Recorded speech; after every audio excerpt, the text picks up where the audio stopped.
I'm going to call the meeting to order.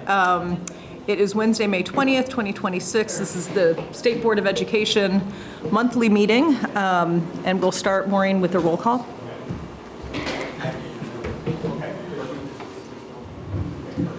Mohammed Joe. Cynthia Stewart. Here. Brian Campion. Here. Richard Werner. Here. Tammy Colby. I did see her. Yeah. Caleb Greenwood. Here. Kate Webb. Here. Tom Lovett. Here. Chair Samuelson. Here.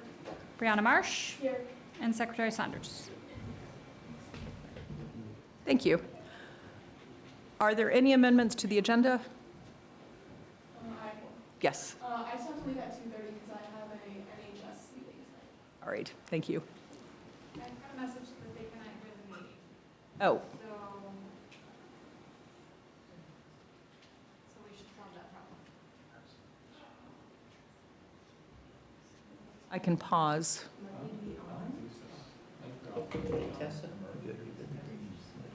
Oh, mine is not green.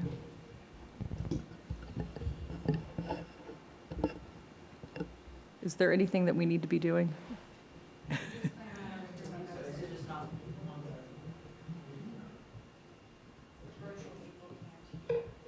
guessing that's why Tammy didn't say. I'm not sure where to turn on that. I think it's on. I think it's muted on there. Because it says the host computer has the microphone off.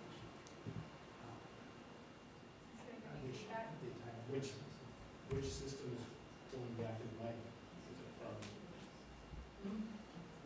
I love technology. Kate, no connection to you here. Usually. Don't take it personally.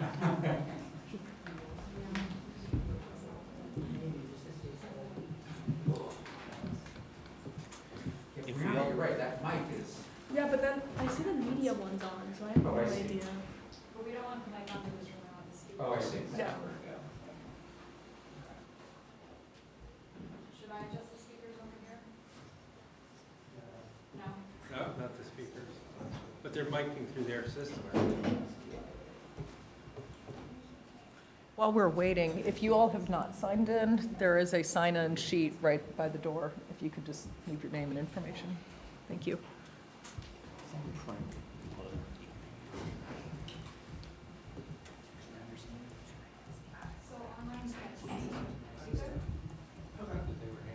We'll have a workaround.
Hello?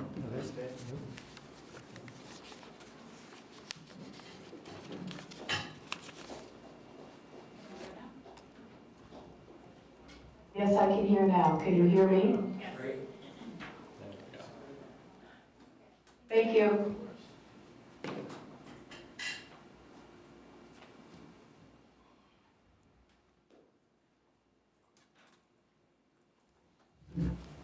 All right. So, yeah, I'm wondering if we should just start over again.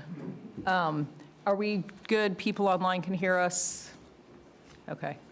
Tammy can hear us? Great. Okay, so we did not get very far on the agenda. I'm just going to start over again.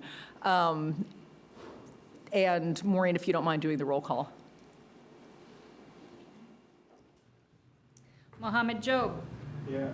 Cynthia Stewart. Here. Brian Campion. Here. Richard Werner. Here. Tammy Colby. Here. Caleb Greenwood. Still here. Kate Webb. Tom Lovett. Here. Chair Samuelson. Here. Brianna Marsh. And Secretary Saunders.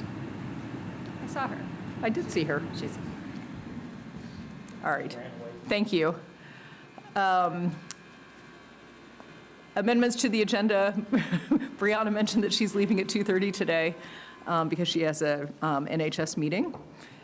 And I just want to acknowledge we are meeting today at Lake Region Union High School, where our graduating senior Caleb Greenwood has been attending school. So just want to thank Superintendent Ramsay-Tolman for accompanying us on the tour, as well as the two students and Caleb who walked the board around so that we could see all of the different programs and classes that you have. It's in a beautiful area. You all are doing really nice work. We had a delicious lunch, so thank you very much for your hospitality. And next on our agenda, we have a new board member who's joining us. As the board may recall, Lyle Jepson had been with us. I did the amendments to the agenda. Were there other amendments to the agenda? I thought we did them in the first go-around, not the second. Well, we did, and then I Oh. recapped that Brianna had mentioned that she's leaving. So I think, no, it's okay. It's very inclusive. No other amendments to the agenda before I close that off? No. Okay. So as the board may recall, Lyle Jepson had been on the board. He stepped off and accepted a governor appointment. His position has been vacant for a few years. We now have Kate Webb, who's joining us. Kate used to be a representative who was the chair of the House Education Committee, among other things. So the struggle for replacing Lyle has been finding someone who could step in and quickly get up to speed. I think we have that person in Kate, so thank you very much for joining. Very happy to have you here, and I'm going to administer the oath of allegiance and affirmation of office, and then if you want to say a few words, I will turn it over to you. But without further ado, this is the oath of allegiance. Do you, Kate Webb, solemnly affirm that you will be true and faithful to the state of Vermont, and that you will not directly or indirectly do any act or thing injurious to the Constitution or government thereof under the pains and penalties of perjury? I do. Okay, next, the affirmation of office. Do you, Kate Webb, solemnly affirm that you will faithfully execute the office of member of the State Board of Education and will therein do equal right and justice to all persons to the best of your judgment and ability, according to the law, under the pains and penalties of perjury? Thank you. Welcome.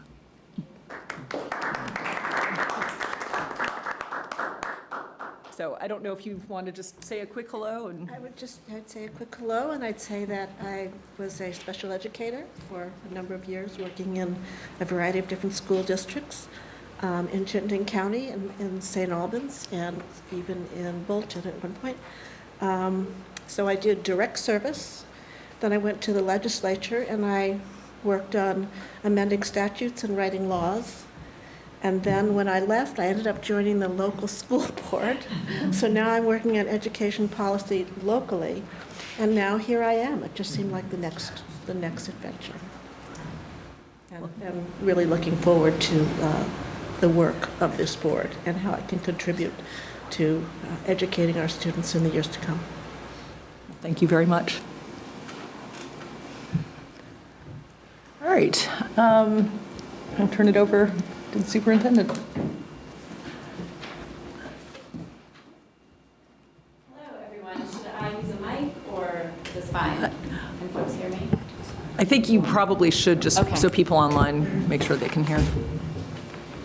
All right, well, it's an absolute pleasure as the proud superintendent of the Orleans Central Supervisory Union to welcome the state board to our supervisory union. I just want to say a hearty thank you for all of you for traveling here. If you had a distance, I know some of you actually, it was a bit close for you to come on up to the Northeast Kingdom. I also want to say a thank you to our food service folks and to our technology folks, our facilities, I mean, everyone who really pitched in to make this possible today. We are a supervisory union that serves 7 towns here in the Northeast Kingdom. We serve Westmore, Brownington, Orleans, Glover, Barton, Irisburg, and Albany. Our governance structure is we have 2 districts. We have our elementary and middle school district, and we have our Lake Region, our high school district. However, we operate with 3 boards. We have an elementary and middle school board, we have a high school board, and we have a supervisory union board. And just a bit about the boards. Our supervisory union board governs our pre-K program and our special education services, as well as anything else that's running from district office. And our EMS board is K through 8, and our high school board is, they oversee the high school here. Very proud of the work that we're doing right now in Orleans Central, looking to consolidate to move to 1 board. Right now we have a community survey that's out, getting some positive results from that. And moving to 1 board would create a number of efficiencies for us. We're also looking at potentially consolidating our elementary and middle schools onto 1 campus here at LR. So lots of things. I've been very pleased with the community engagement and their cautious optimism about what's to come here. So thank you for the opportunity, and yeah, thank you. Thank you.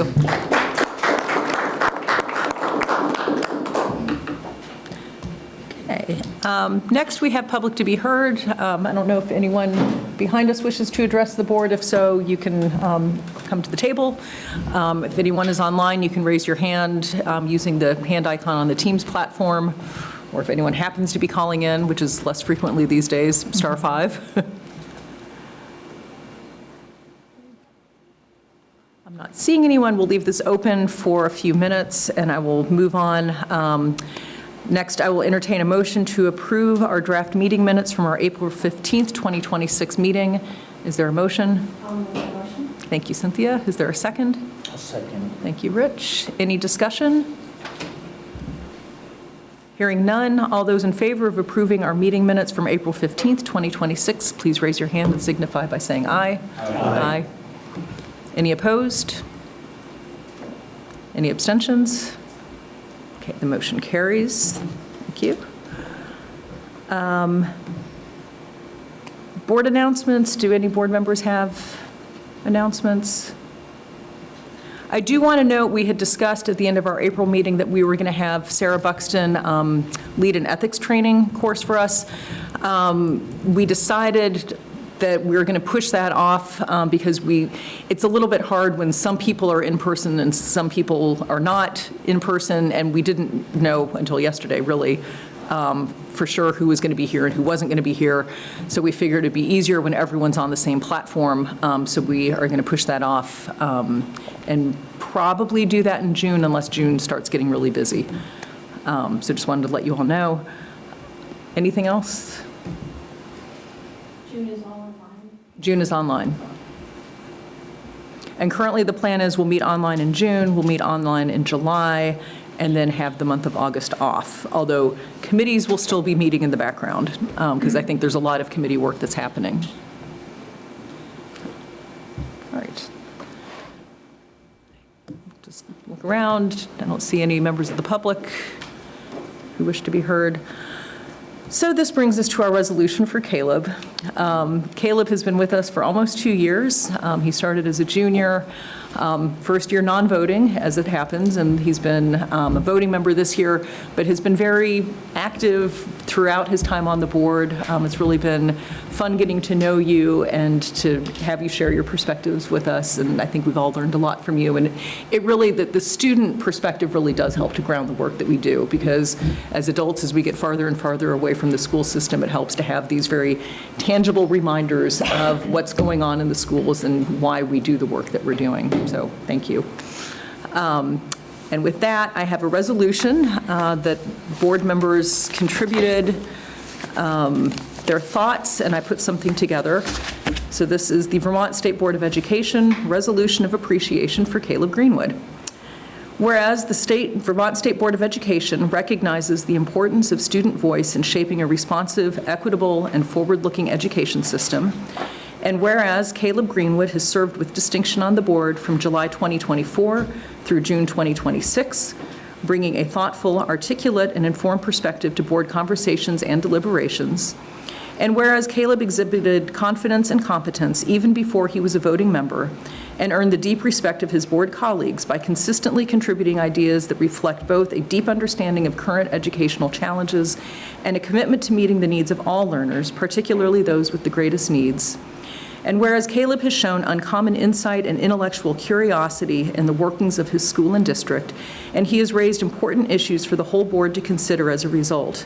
He pushed through personal challenges during his tenure on the board and maintained a positive attitude, good humor, and engagement for both schoolwork and board work. And whereas Caleb provided the board with monthly updates addressing student academic as well as social and emotional experiences, and whereas Caleb has approached this role with integrity, humility, and professionalism, engaging respectfully with board members, educators, and community stakeholders. And whereas Caleb was a vital member of the board and provided not just a student voice, but a voice for all Vermont students. While students serve only 2 years on the board and only 1 year as a voting member, Caleb's tenure was full of insight and wisdom, enriching fellow board members and informing decision-making throughout his time. And whereas Caleb's leadership, voice, and presence have strengthened the work of the board and elevated the importance of student-centered decision-making, now therefore be it resolved that the board bestows its gratitude and commendations to Caleb, confident that he will continue to lead with purpose, compassion, and a commitment to improving the lives of others. We thank Caleb for his service and commitment to improving Vermont education for all students. We hope that he will remain connected with our work, and we wish him every success as he heads to George Washington University in the fall.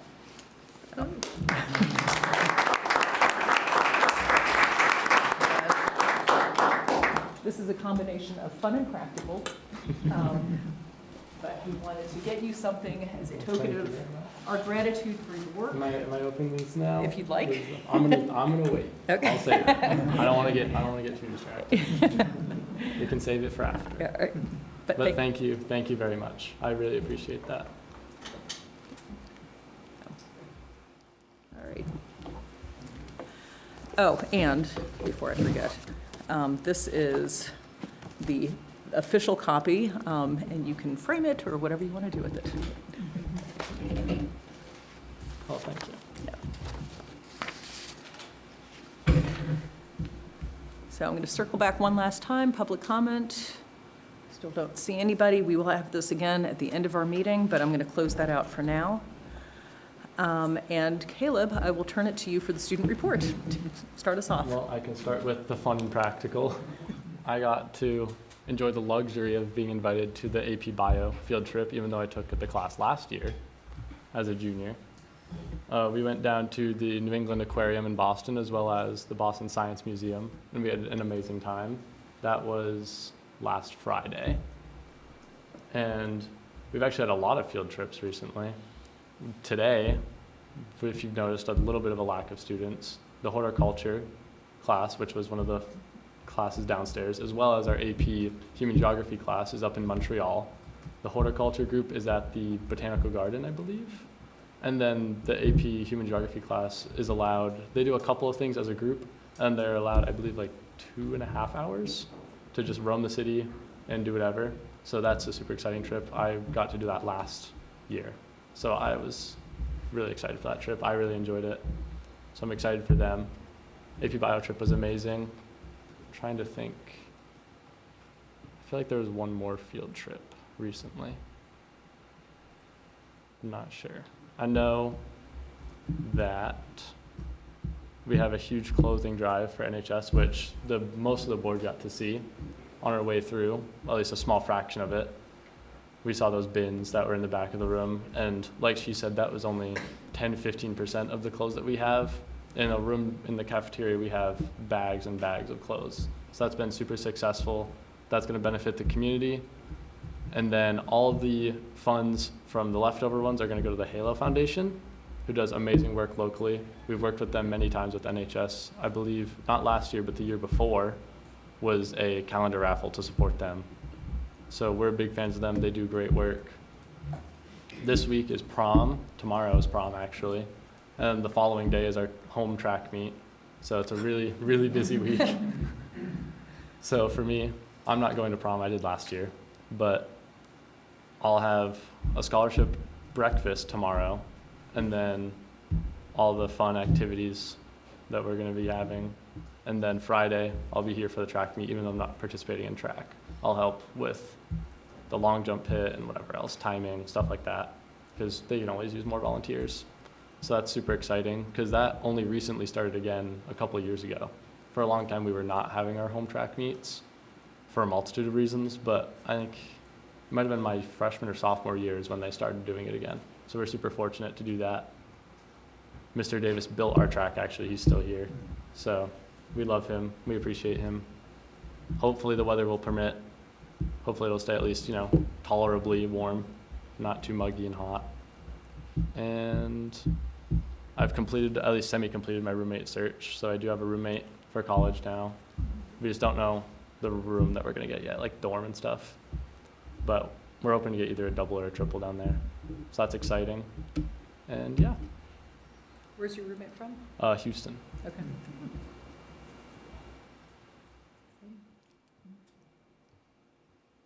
So do you have end-of-year senior activities that you'll do, like with? We've had an ongoing senior assassin game, so we've been doing that, and also our award ceremony night is next week, next Wednesday actually, a week from now. And then, other than that, really I don't have much school left. I think once I'm done going to school this week, so I have next week. And then that's about it. I graduate the 7th. So that first week of June is kind of the last, turn in your final projects, make sure they're fully finished, and then you're turning in your computer, and then you're done. What do you hope you do during the summer? I'm going to try to find a job that's compatible with my shoulder, Oh, good. mainly. Yeah, good. Try to work as much as I can.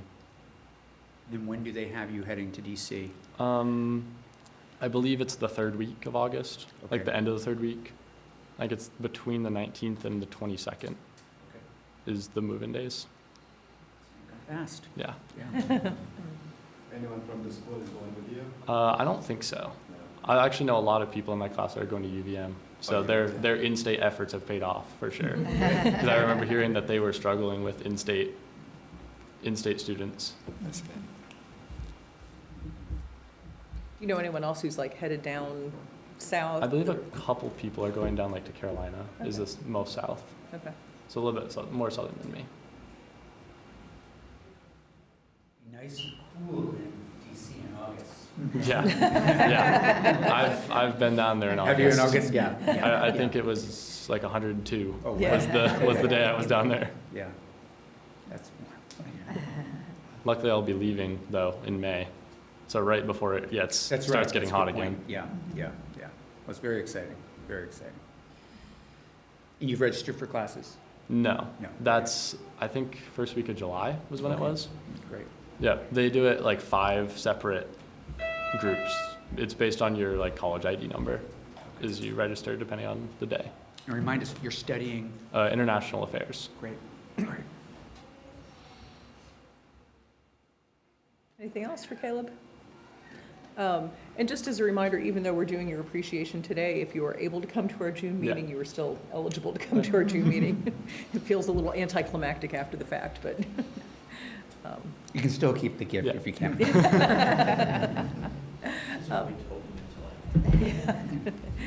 Brianna? so just want to say congratulations to Kayla. That's exciting. And recently at my school, we just did SATs like 3 weeks ago, and it's a little rough, not gonna lie. Wasn't expecting it, but I think scores come out pretty soon if they haven't already. And then our prom was actually just this Saturday, so that went good. It was at Dartmouth Skiway. It was beautiful. I actually helped set up for it because I was on the prom committee, and it was for our community day. So that was nice. And then our seniors right now, I believe they're graduating like June 13th, around that, pretty late. And then there's also senior assassin going on. So like I think like half of them are out roughly right now. So they're gonna have to do some purge days where no one's safe. So what is that? Can you tell us a little more about that? Yeah, senior assassin, that's basically like where like people like have like water guns and like they'll go around and like they have like a target and they gotta go try to like get them out, but like you can wear like pool goggles or like pool floaties and like that's like to keep you safe. I see. But like a purge day is like where it doesn't matter, like you're fair game. So it's been going on for I'd say like about 2 weeks already. And then NHS, I have a like inducting ceremony tonight. So sophomores are able to come into it because it's a junior senior thing, and like I'm actually able to write a speech for one of the sophomores coming up. And then we're also doing our awards ceremony tonight as well. We do like awards before NHS. And then in our student council, we have been trying to create like a new environment just for students to like be able to go. So we have like 2 wells in our school, we call them, like the South Well and the other well. And one of the wells is like for seniors, so like that's like where anyone can go that has like the senior privileges. And then we don't do anything with our other wells, so we came up with the idea of like we should try to create like another like spot where students can go for either like a little like study hall break or like if they just need to step away from their classroom. So that's exciting. We've ordered like couches for it, tables for it, and we're just trying to make it seem more like home-like for them. And then our track has been doing pretty good so far. I believe states is coming up in like 2 weeks. And then softball has been doing really good. We have only lost 1 game this season, which was actually our first loss in like 5 years. So it was a hard hit, yeah. Yeah, they've won the states for I think the last 4 years in a row. And then our drama, I mean that's done this year, but we've already picked out what we're doing next year, which is going to be Little Shop of Horrors. I don't know if you guys have heard about it. I have no idea what it is, but I'm excited to see. Something about a plant, I guess. And then our cell phone policy, we are still doing the yonder pouches. Definitely not as strict as it was like a month ago, but you like walk in, you just show them the yonder pouch, and they just tell you to go to class. And then we have another thing called Gear Up, which you guys talked to Dylan, I believe. He's also Gear Up. She's been a lot. We have a woman named Cassidy there. She's so helpful, and it's just very easy. She helps you a lot with college and anything really that you need. But we've been talking a lot about like what we want to do at the end of the year. And actually recently we were very fortunate enough to go to New York City for a overnight trip just to get out and look at NYU and some other college. But yeah, that's the main stuff that's been happening at our school. Just trying to wrap it all up for the end of the year. Was this the first time you'd taken the SATs? It was the first time I took the SATs, yeah. I think I'm gonna try to take the August one, because like, I know this wasn't smart, but my plan was to try to just like, because I have, from Gear Up, I get 2 free SATs. Oh, wow. Yeah, very fortunate. So my first one was to try to go in like very minimal studying to try to see like where I'd be like if I didn't really, and then my second one I'm gonna study for probably like a couple weeks before and then take it. But yeah, I think I'm gonna try to take it in August again. And remind us, do you do behind the scenes stuff for the plays usually? Yeah. That's what I thought. So you'll be behind the scenes Exactly. with Little Shop of Horror. Yeah, I've Great. done acting for one of them. I did like sound and lights for the other, Okay. and then I did backstage for the last one. So I kind of just jump around wherever they need me. And what do you think? Are you going to audition, do you think, for Little Shop of Horrors? Or? I have no idea. I have no idea what it is. Okay, so after I'd you read it maybe, yeah, right? I'd be Right, going in right. blind. Right. And would you mind telling us a little bit about the college search now that you're in it, with regard to school support? You mentioned it a little bit, but you know, if somebody back in the day, sometimes you would kind of get a list of, you know, a few schools from a guidance counselor, suggestions. How does it work for people now? For my school, our guidance counselors sometimes will like, they're not as involved, but like our Gear Up is very, very involved. But our guidance counselors will like say like, hey, like we should have a meeting soon, and we'll typically have a meeting. Or we've done a couple college visits through them. Like I believe yesterday, some kids just went to Mass for a college tour. I wasn't able to go because I had a lot of schoolwork, but And it's Gear very, Up brings you. no, this Oh. was just our guidance counselor. Yeah. Wow, okay, that's great. So like our guidance counselor will send out an email and be like, hey, like we're thinking about going to these colleges and like it has these programs. If you're interested, please come to my office, and you just gotta write your name and you're signed Terrific. up. Yeah, it's super easy. And then Gear Up is more like, it just talks about colleges. So like she signed us up on a website, I forget the name of it, but you could just write in your interest. Like you could be like, I want like a 4-year type or like 2-year, and it's like I want more like city or and you can just put in your preferences, and then like it will bring up everything that like sounds good to you, or you can click certain states. So it's super helpful, and she's helped us a lot with that. So Gear Up is more like getting you like used to the college and like trying to show you how to like reach out and look for them, and then our counselors more try to like take you to them, which Gear Up has taken us to some so far this year. But yeah, That's wonderful, that's great, it's definitely helpful. that's great. Do you have colleges come on campus as well? Wait, sorry, say Like that again. representatives from colleges, do they come on No, campus? not to us. They don't come to us. But we Interesting. might go to a college fair. So like actually my Riverbend, so I'm in health science, we went to Dartmouth, like the hospital, which I thought we were gonna do shadowing, but instead it was like a college fair set up. So throughout like the South Well, I think it is called, like that wing, like that straight hallway, there was just tables set up, and there was just a bunch of different colleges. That's more how we get used to colleges. None of them come to us, but we go to like small, like a building where they're all set up, and like you just kind of bounce around to tables, and they'll just tell you, and like you can take like a pamphlet. Yeah. You're still thinking health sciences? Yeah. Yeah. I'm pretty sure I'm gonna go down the health route, but Great. I have no idea which way yet, because there's just so much. Yeah, it's exciting. It's great. Anything else for Brianna? International relations and health sciences, we could use them both. Yeah. Yeah, that's great. Yeah. Congratulations. Thank you. All right, well, we are a little ahead of schedule, but Zoe, I will turn it to you for the secretary's report if you're ready. Absolutely. Good afternoon.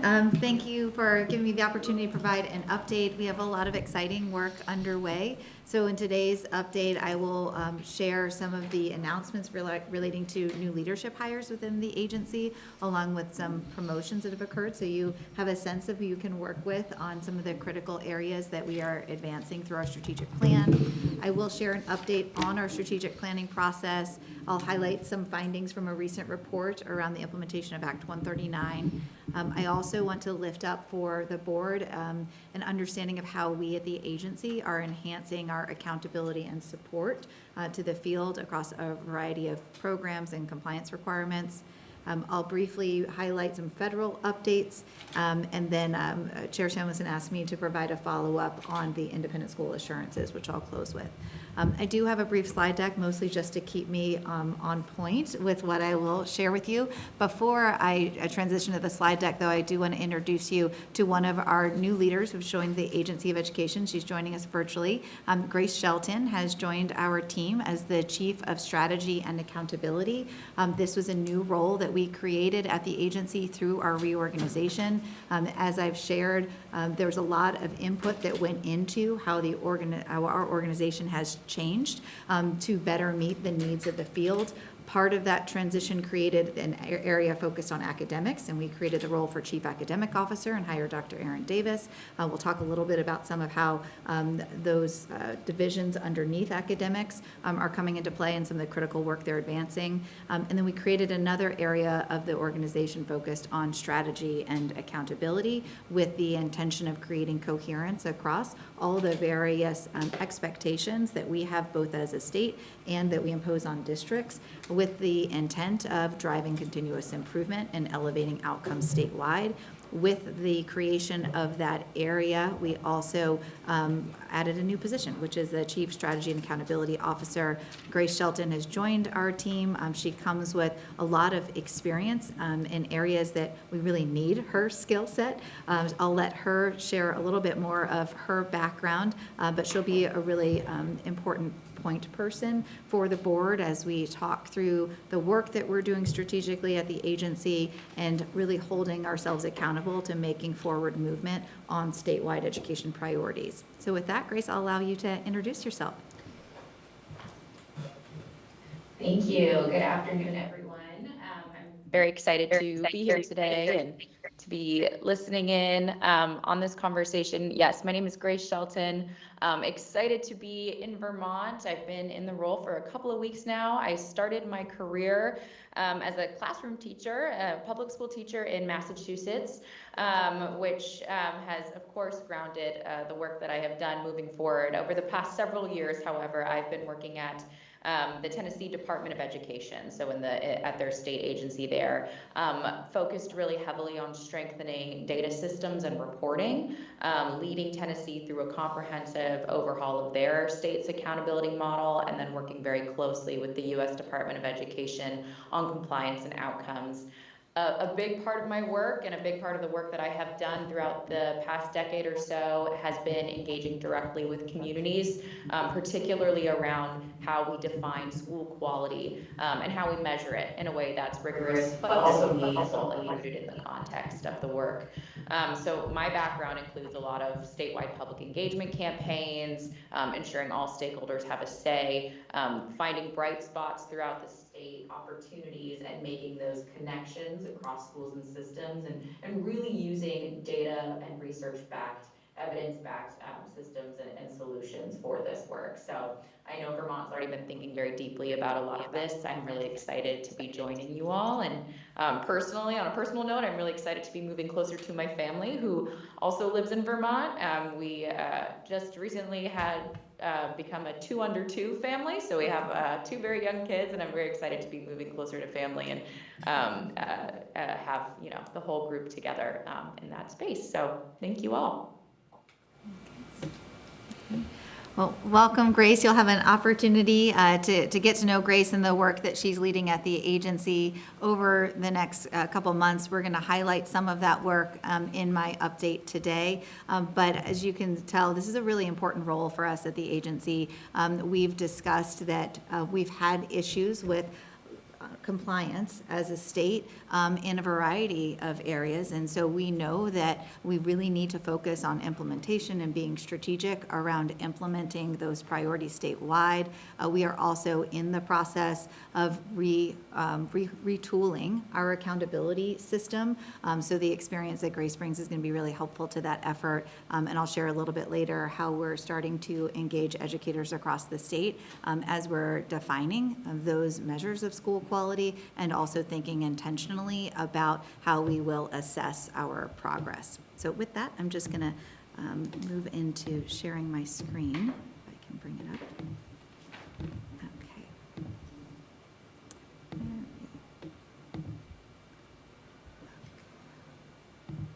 All right. Looks like I'm in business here. So as I mentioned, these are the highlights that I have, and then I do have enough time within this presentation just to open it up for questions that you may have. If I don't have those responses directly in this meeting, I'll make sure to follow up. And some of this material I think you've already received in advance. So it's an exciting time in the Agency of Education.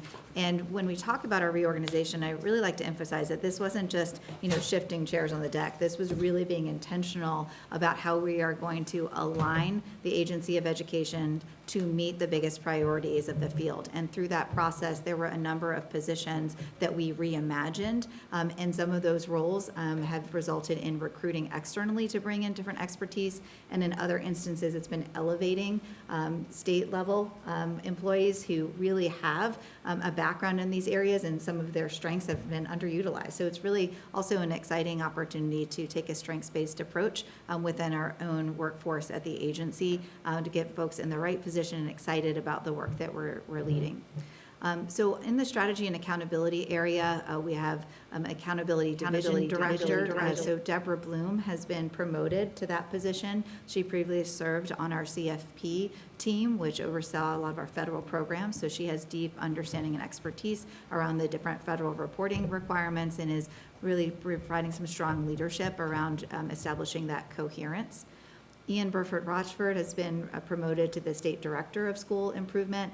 The board has worked with Ian in adopting the standards, the physical education standards most recently, and he has been really instrumental in strengthening our approach to providing targeted school improvement for those schools that are on the comprehensive support improvement list, but more broadly, organizing ways in which we can elevate continuous improvement efforts and support all schools across the state in achieving their goals. Ann Bordenaro is moving into the role of the Senior Federal Policy Advisor. As you can imagine, with a lot of the shifts that are happening at the federal level, we recognize the need to have deep expertise and focus on those changes and understanding the implications they can have here in Vermont. Also within this role is looking at legislation that's is being considered to evaluate what impact it might have on our efforts to be in compliance. So she's really instrumental in that role. She likes to joke that her job has become a lot more interesting in this administration and exciting in ways that didn't expect previously, because we really have had to really take stock of those changes and understand the implications. We are in the process of recruiting a new assessment director. We have also done some work with this role to reimagine the role in thinking about it beyond administering just the statewide assessment and ensuring that within this leadership area, there's tighter coordination between our statewide assessment program and curriculum and instruction so that we're really making meaning of these results. I'll share in a little bit some of the work that we're doing with the field in this area to enhance our assessment program. So we're excited about that movement and hope to have someone we can announce next meeting.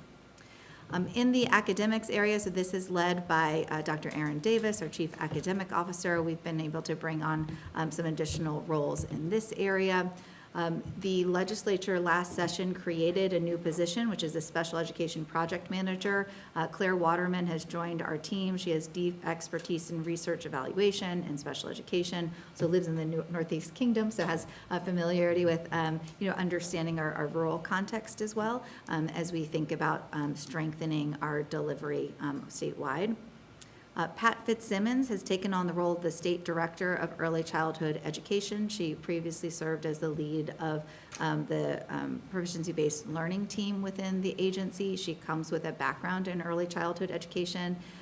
This role has been elevated within the agency to increase our focus on early childhood education. There was a report that we released at the beginning of the legislative session that outlined the rationale behind that and really the expanded scope of work. This role reports directly now to Erin Davis and serves on my extended cabinet. Similarly, we've created a director of I'm just kind of skipping ahead to kind of roles we've elevated, a director of college and career readiness. And so there's intention there about having a focus around the continuum of educational delivery and support that we provide through our whole system, pre-K all the way to 12th grade, and exploring success after high school. So the director of early childhood education, the director of college and career readiness, those are both roles that have been elevated because of the focus that we have statewide on those areas. The college and career readiness director is under recruitment now. We'll be beginning interviews.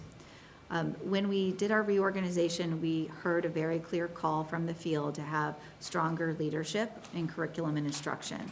And as a result, we created a new division focused on curriculum and instruction. You're going to hear today through Erin Davis's report on some of the work they're leading. Rachel Ledwidge has been promoted to the lead of that team and really thinking about the design elements that are necessary in supporting the field in quality curriculum and instruction.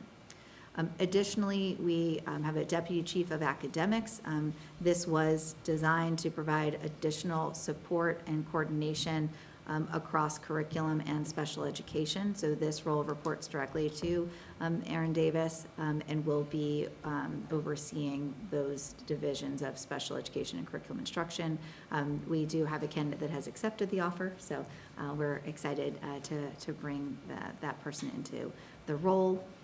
The State Director of Special Education is a position that we're continuing to recruit for. We did go through a recruitment process, and we did have some excellent candidates, but through the review, we recognized that we needed some additional leadership and skills at a statewide level to support the work that we're engaged in. So we have gone back and expanded our search for this particular role.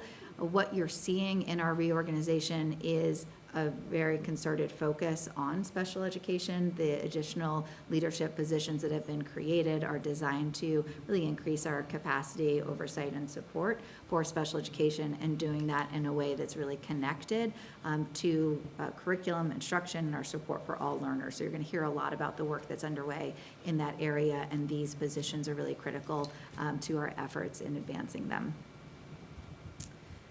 And then under operations and really the Secretary's office, we have Katie Smith has now taken on the role of Special Education Finance Director. She was previously our Medicaid Director and comes with a deep experience around Medicaid and also supporting really the financial aspect of this work. She's been really helpful and hit the ground running as we're just submitted our application for IDEA Part B. And what we've noticed is really ensuring that we're maximizing all federal dollars. So this is a really key role that we recognize needed to be created that sat outside of the Special Education Division. It really coordinates very closely with program, but is squarely rooted in evaluating and analyzing the financial impact. Monica DeSuros, I said it better yesterday when I announced her, is our Director of I studied Spanish, not French, is our Director of School Climate and Belonging. So this is a position that sits within our Safe and Healthy Schools Division, which is a new area of focus, very much aligned to the priorities of Vermont and our strategic pillars of recognizing that we need to look at the conditions of learning success. This is a critical role to leading that. Kelly Murphy has joined our team as the Director of Education Finance. Again, you're seeing that we're really emphasizing in the areas where we need to strengthen as a state. Kelly's been in the role for some time throughout the legislative session and has really been a regular at the House Ways and Means Committee, providing guidance and input on the budgeting process for schools, and also giving us the ability as a state to have a deeper engagement with our business managers. Every aspect of our reorganization is designed to increase our ability to connect with the field, and that's really an explicit value as we're moving forward with our work.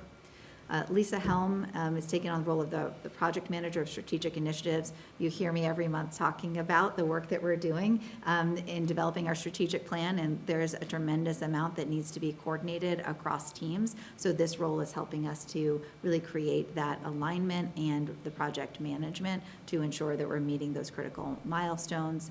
We've also added to our grants management team. So grants management is another new division that we've created. Again, it's about maximizing the resources we have available as a state. We've brought on Lindsay Kirkland as our grants manager to really help to support that work. It will also, in this role, interface with the field in looking at grant utilization, making sure, again, that we're not leaving dollars on the table that can support with student learning and outcomes. We've also brought in Leanne Corey as our financial administrator, and we're recruiting for our education transformation and quality improvement team. So there were 5 positions we requested last legislative session to help guide the transformation efforts, but more broadly to build back the field-facing positions of the agency and to support with quality. Those positions are organized around a number of content areas to support with curriculum instruction, professional development, systems alignment, data management. So all the specializations that we've noted are really critical. We have, as of updating this presentation, we've actually hired one of these roles. Annie Houston has joined our team and comes to us as a business manager with really deep experience in Vermont school systems, and is really helping us to think through some of the operational and system alignment components that are necessary to supporting with improved service delivery across districts, and as we think forward to moving into larger districts. The General Assembly, we have requested that these positions be made permanent positions, so they are currently funded as limited service for only 8 months. So you can imagine that put a lot of strain on us in recruiting these roles, because these are very much senior level roles that will need to have, longevity within our agency. So within the current budget, these roles have been converted to permanent positions. So with that, from our HR process, we'll have to go back out to recruit for that, but we actually think we're going to be in a really good position. We had a great candidate pool recruiting for these roles, but there was some hesitancy because of understanding the longevity of the position. So as soon as we get confirmation on that, we'll be back out to recruit for these critical roles.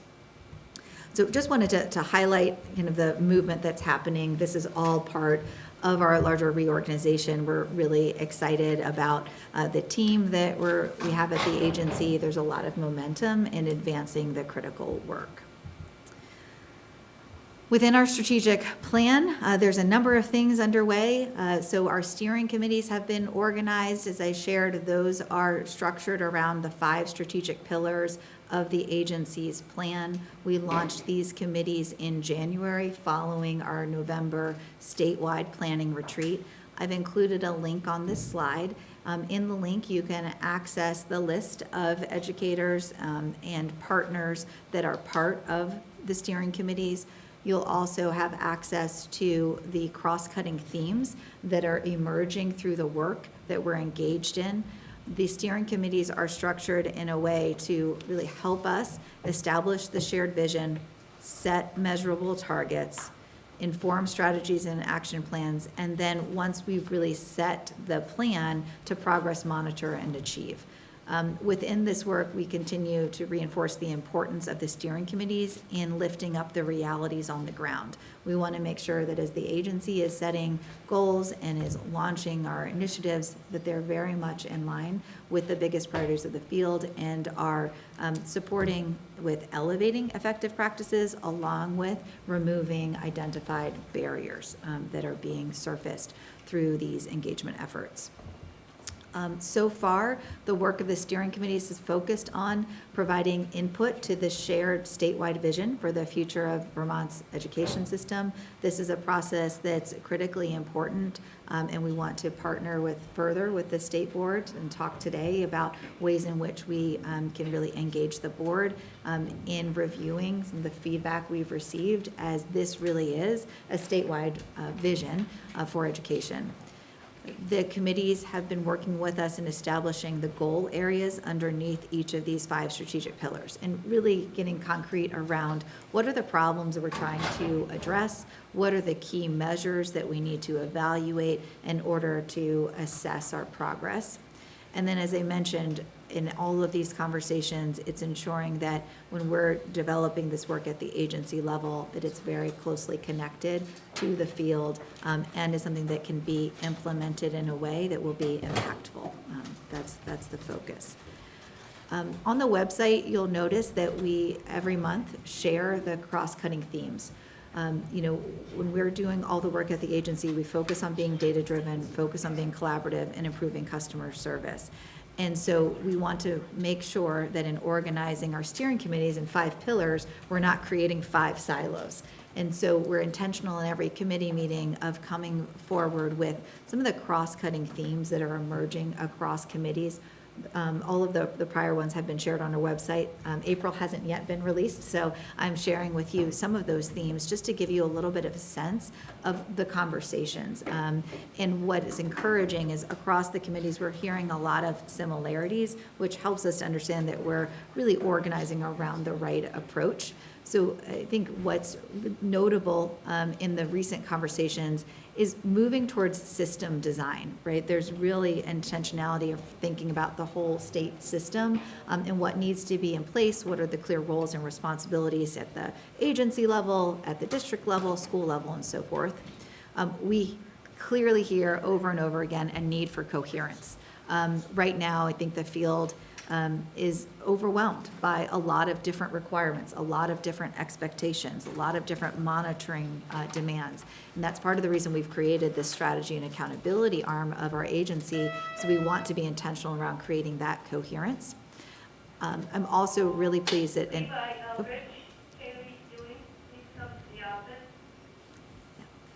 all of our conversations are focusing on students. And so you're going to hear today a lot of the work.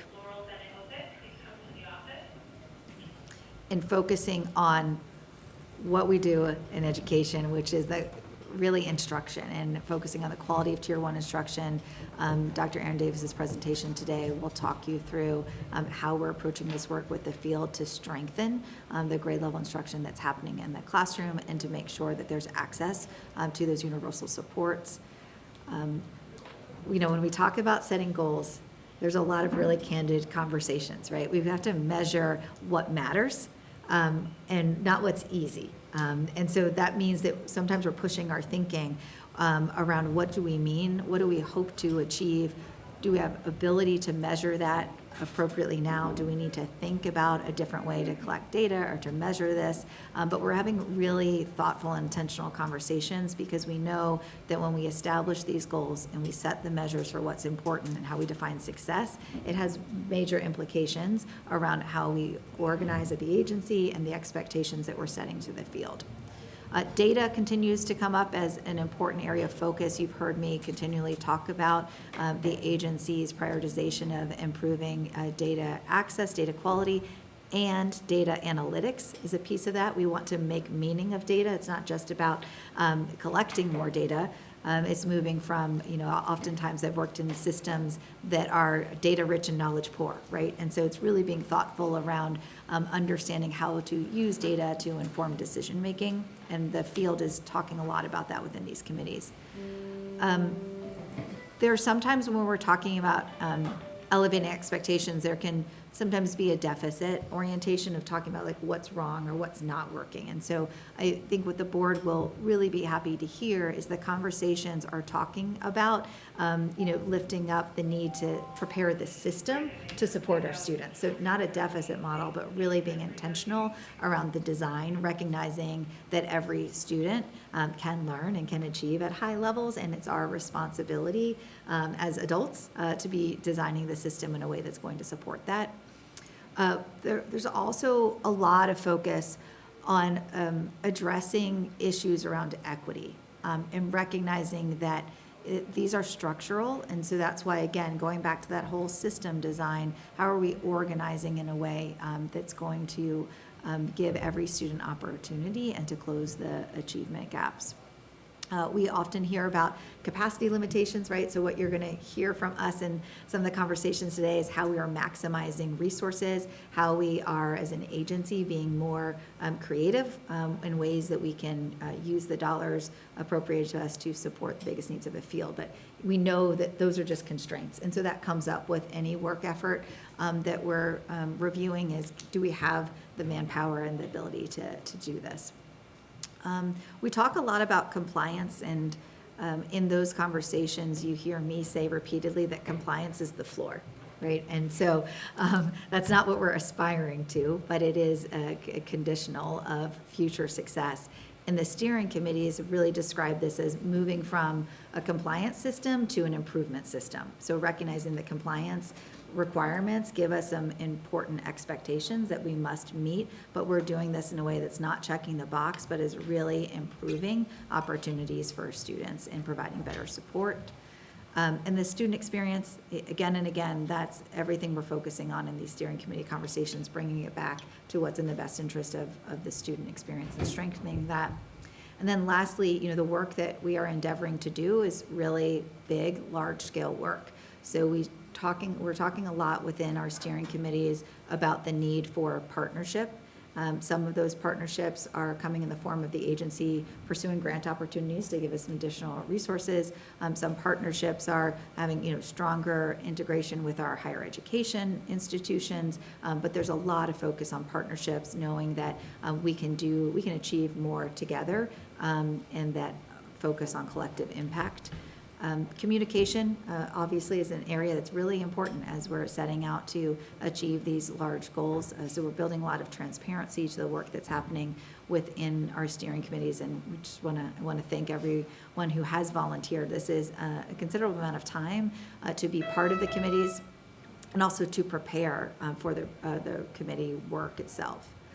I want to highlight some of the focus around the vision development and recognize that establishing the vision for education in Vermont is a shared responsibility between the State Board of Education and the agency of education. So we launched some of that vision development work at the November statewide planning retreat. Mohammed, I thank you for being part of our panel discussion to reflect on the vision and this concept that we've talked about of really being recognized as the best education system in the country, and doing that in a way that's really in keeping with Vermont's values. And we've been describing that as ensuring that we give all students both roots and wings, and roots being a really strong sense of belonging, a really strong foundation in academics, and the wings being the opportunities to pursue their full potential. And we recognize a need to further unpack that, and have been really clear in saying this isn't just a catchphrase, right? We really are leaning into this to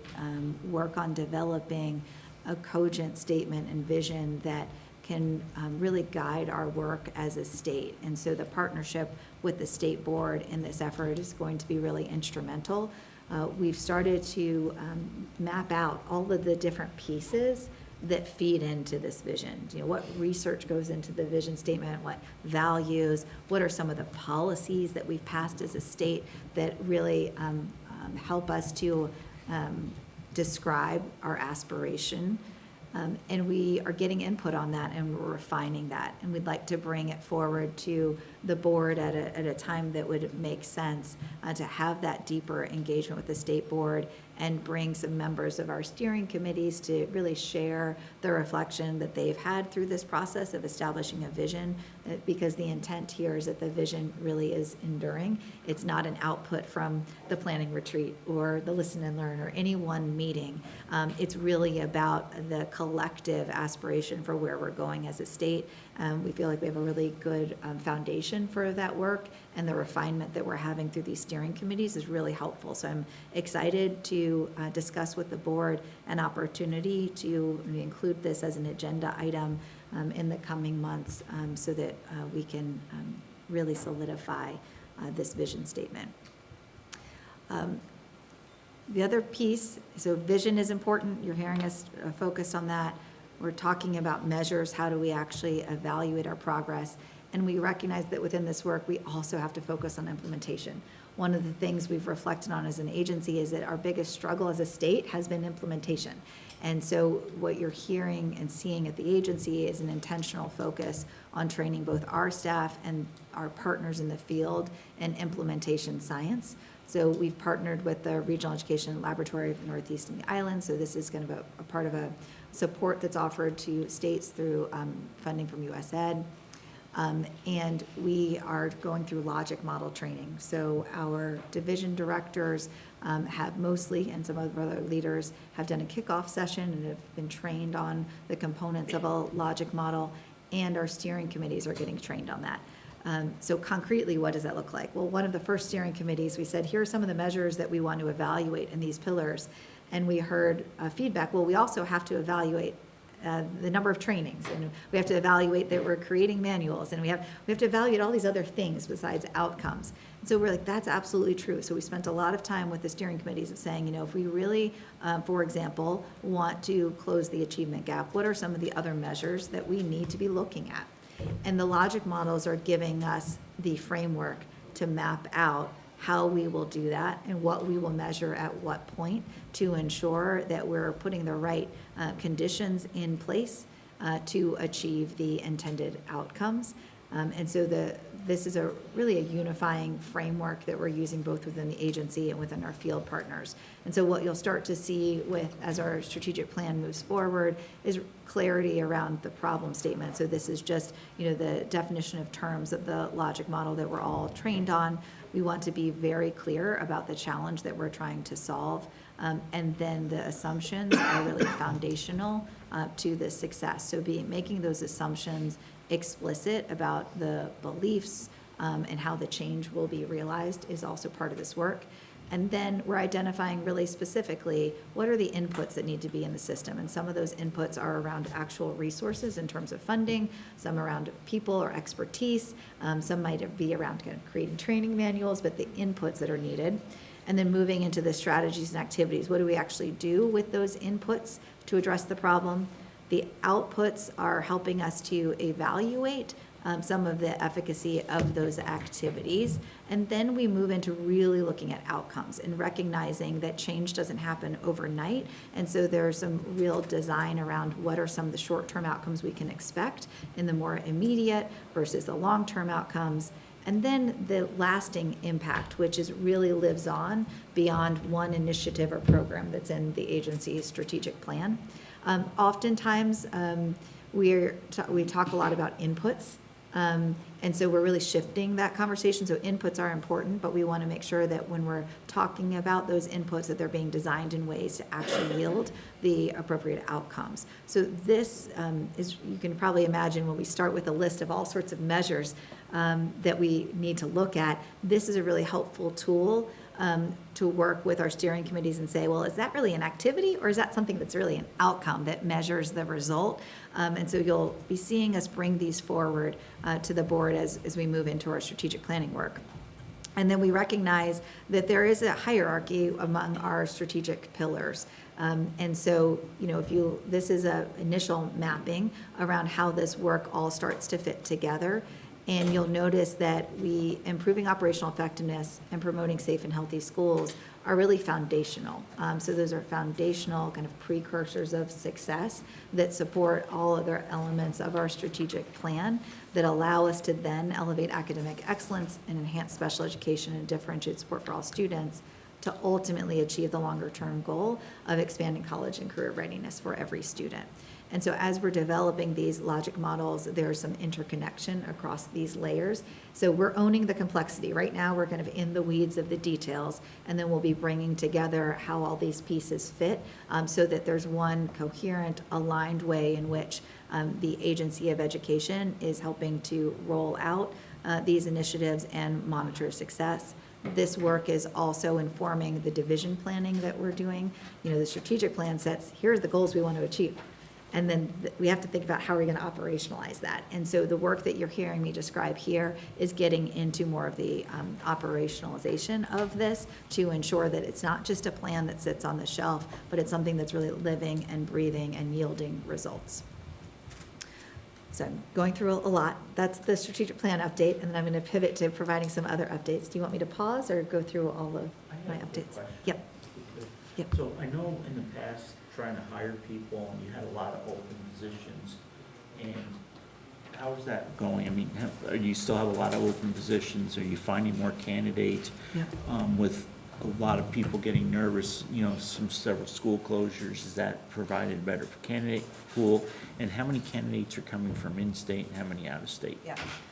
So I don't have all the stats, but I can certainly follow up. But I would say we are getting a really good talent pool for the positions for which we are recruiting. Some of the vacancies that you noted were kind of a part of the reorganization, because when we had some of those critical vacancies, we really evaluated what expertise we needed in the roles. And so that created a process where we had to establish new job responsibilities that went through some time with HR to get approval. So there was a period of time where we had vacancies that we weren't recruiting for. Now that those positions have been created and posted, you're seeing that we're filling those really critical roles. So I would say we're really pleased with the talent pool that we're getting.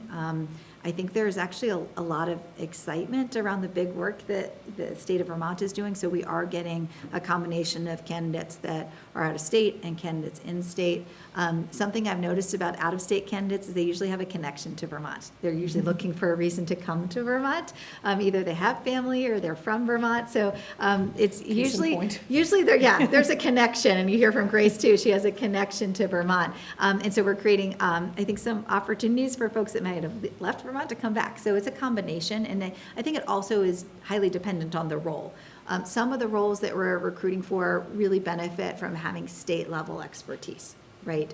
And some of the roles really benefit from having that grounded understanding in our school districts and our system. So I would say it really depends on the role in terms of the candidate pool that we're recruiting for. And just roughly, positions are still open, because there was a long time where there was a pretty high number of openings that you were having trouble. The same thing, because you keep hearing that Yeah. the agency is understaffed. Right. That narrative is still out there.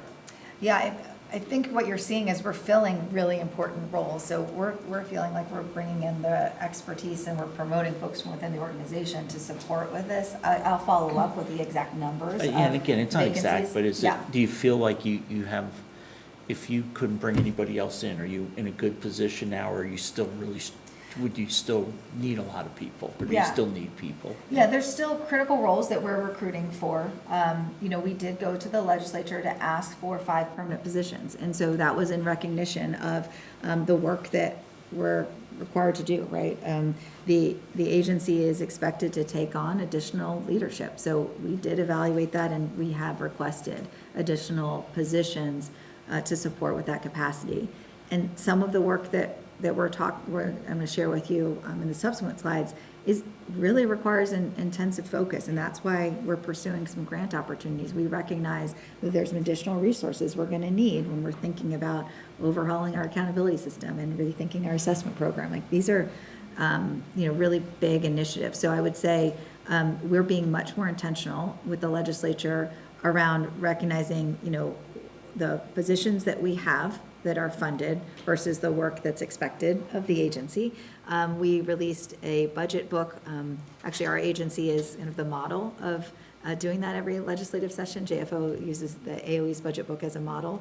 And we've taken that one step further this cycle of going a little bit deeper in terms of helping to give visibility around how internally we're being strategic with the use of our own dollars. But there are only so many resources. And so part of what we're trying to do, as you can probably see, is be really intentional. Here's the dollars that we have. Here are the positions that we have. Here's how we're maximizing that to support these initiatives. If there's a new initiative, we're going to need to be candid about challenges with being able to do statewide implementation. So I think, to your point, this has been a longstanding conversation in Vermont, and our efforts through our strategic plan, through giving more transparency to the budget, is being really explicit about how we are aligning our resources to meet the needs. But I think if you ask any secretary or commissioner, they'd probably ask for more positions. So I think that's like an easy answer, but we have to make sure that we're organizing it to meet the priorities. Yeah.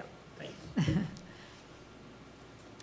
Any other questions around the work that we're doing around our strategic plan and input from the field?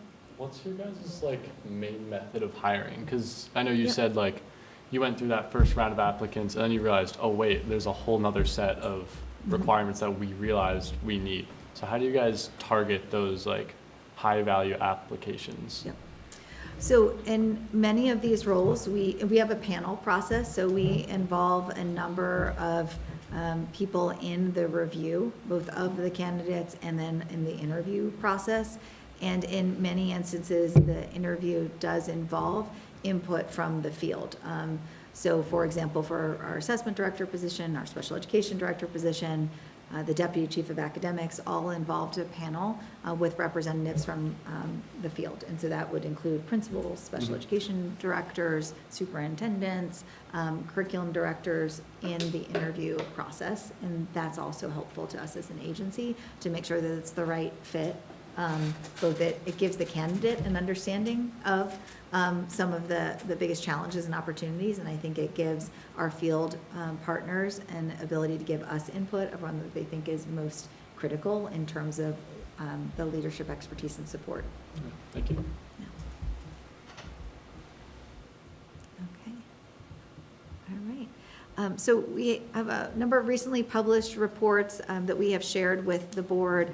The Act 139 report was released a couple weeks ago. We also have released the annual Universal Pre-Kindergarten report. The Universal Pre-Kindergarten report does have stats around overall enrollment, overall quality measures, and something that's noted within that report is a partnership. We have the Pre-K Development Grant, and through that work, we're partnering with the Agency of Education, the Community Development Division, and the Building Bright Futures to really think through how we can strengthen alignment and support for universal pre-K across the state. So that might be a report of interest to you to learn a little bit more about, and is in line with the work that we have done at the agency to elevate our focus on early childhood education. And then Act 139, this is a really big focus for us at the agency. Act 139 was passed 2 years ago. At that point, the agency created the Read Vermont. This report is providing a year in review of that implementation. So within that report, we have surfaced a number of findings across 4 critical areas. So one is we've built a statewide literacy coalition. We've had hundreds of educators participating in those training opportunities. We've also trained our internal staff. So 30 of our Agency of Education staff members have gone through a training in the science of reading and to support with coaching. But again, you can see our intentional focus on really building the capacity. We continue to have a really strong partnership with the Literacy Advisory Council. They released a report earlier this year. We have incorporated many of their suggestions in the work that we are doing and continue to partner with the Literacy Advisory Council as really to be a thought partner and engage with us in this work. Act 139 required that all students go through a screening for early, to really help us with early intervention. So what we are seeing that's positive is 92% of our schools that responded to our survey are implementing reading screeners. One thing that we're going to be working on is ensuring that there's fidelity of implementation and use of those screeners. There is variability with how the screeners are being administered, with some doing it at the beginning of the year and many doing it at the end of the year, which would be outside of best practice. And so that's just an area that you're going to note on the next slide. We're focusing in on a lot, and it gets to the point of when we have these requirements, making sure that those requirements are actually implemented in ways that are going to drive the right behaviors and support for students. Evidence-based instruction, we're finding that there's great variability in instructional materials used across schools, and different levels of those materials being evidence-based. So you're going to hear later in our presentation an emphasis that we're having at the agency to provide clearer expectations and also vetting of those materials. Within this report, we did include the review that we have done around those highly recommended screeners, but also going a step further around the instructional materials as well. And I think this is a really important point as we're talking about building the right coherence and ensuring that there's really equity of opportunity across our state. Some of that gets back to access to these materials and training around use of those materials. So this is definitely an area of focus. And then the fourth category of finding is around educator and leader excellence. So we did launch the Read Vermont Institute to provide coaching. We have asynchronous training models that educators can participate in. And also we have provided recommendations to the Vermont Standards Board of Professional Educators on elevating the recommendations for our educator preparation programs to ensure that those going through the programs get a deeper training in the science of reading. So I would say in this area, we've had some instability in funding, and so that's part of what we started with using federal dollars. That access to those federal dollars was interrupted. We've identified internal resources at the agency, and we've requested that the legislature allow us to use those dollars to support Read Vermont. So we're hopeful that over the next several weeks of the legislative session that we will have funding to continue with the reading coaching support underway. And I can answer more questions around that. But, yeah. Can I just ask you a quick question? So I remember, and this seems like a great move, when we initially put money in the budget for literacy, maybe 2023, it was to have these videos, or Yes. we were using COVID dollars for this. And it seems, which seems great, you've switched now to in-person kinds of training. Yep. So we've shifted. So yes, this has been a journey for Vermont, right? And it's been an intentional journey about studying and evaluating the need and coming up with the right approach and recommendations that are aligned and in keeping with best practices. So, and that started with even the formation of the Literacy Advisory Council was one of the first points. So the work that you're referencing, we were able to bring together some of the federal funding, particularly through COVID, to offer these virtual trainings, which are asynchronous modules. So we have had participation in that, but we're recognizing, to really do this work well, we need to be more deeply engaged. And in evaluating other states that have been successful, it comes with a lot of resources, and those resources translating into training for teachers, and more than just training, job-embedded coaching. So when we talk about that, actually having coaches in the classrooms with teachers to support and improving their practices. So when Act 139 was passed, it didn't come with any resources for statewide training. And so that was about the time I came into this role. This had been passed. And so immediately started to identify how internally we could realign our resources to support with a statewide literacy implementation. And that's where we identified some federal dollars. We identified some state set aside title dollars. But again, we haven't had the stability with the funding. That's been the challenge. So what we've done in this most recent budget cycle is we identified some cost savings in other projects, and we were able to revert those dollars. So take $700,000 that were appropriated for another purpose where we had cost savings to align those to literacy, because that's our biggest priority. So that's the request in front of the legislature, is for us to be able to use those $700,000 to continue this work. The work is particularly related to the coaching cohort that we have in place. So we have districts that are participating now. The coaching involves for both the teachers and the administrators, and we want to be able to continue and sustain that work.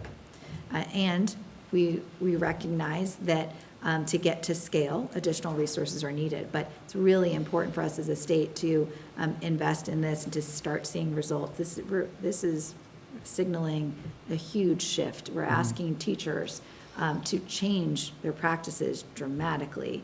And so we at the agency are working really intentionally and designing, Read Vermont to provide that support. And funding is a really important consideration. So.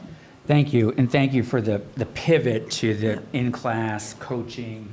It just makes sense. What are the chances, can you give us an update on where that $700,000 is? Is that going to be appropriated, do you think? I think we're having conversations with the legislature. I think everyone understands the importance of funding literacy. So, as I've said, I'm hopeful that will occur. And the Literacy Advisory Council voted unanimously to recommend that to the legislature. So I do think that there's broad support for this work, and I am hopeful that there will be some adjustments made, out of the $9.5 billion budget to allow for this funding, because it is important for us to continue the work. Absolutely. Thank you.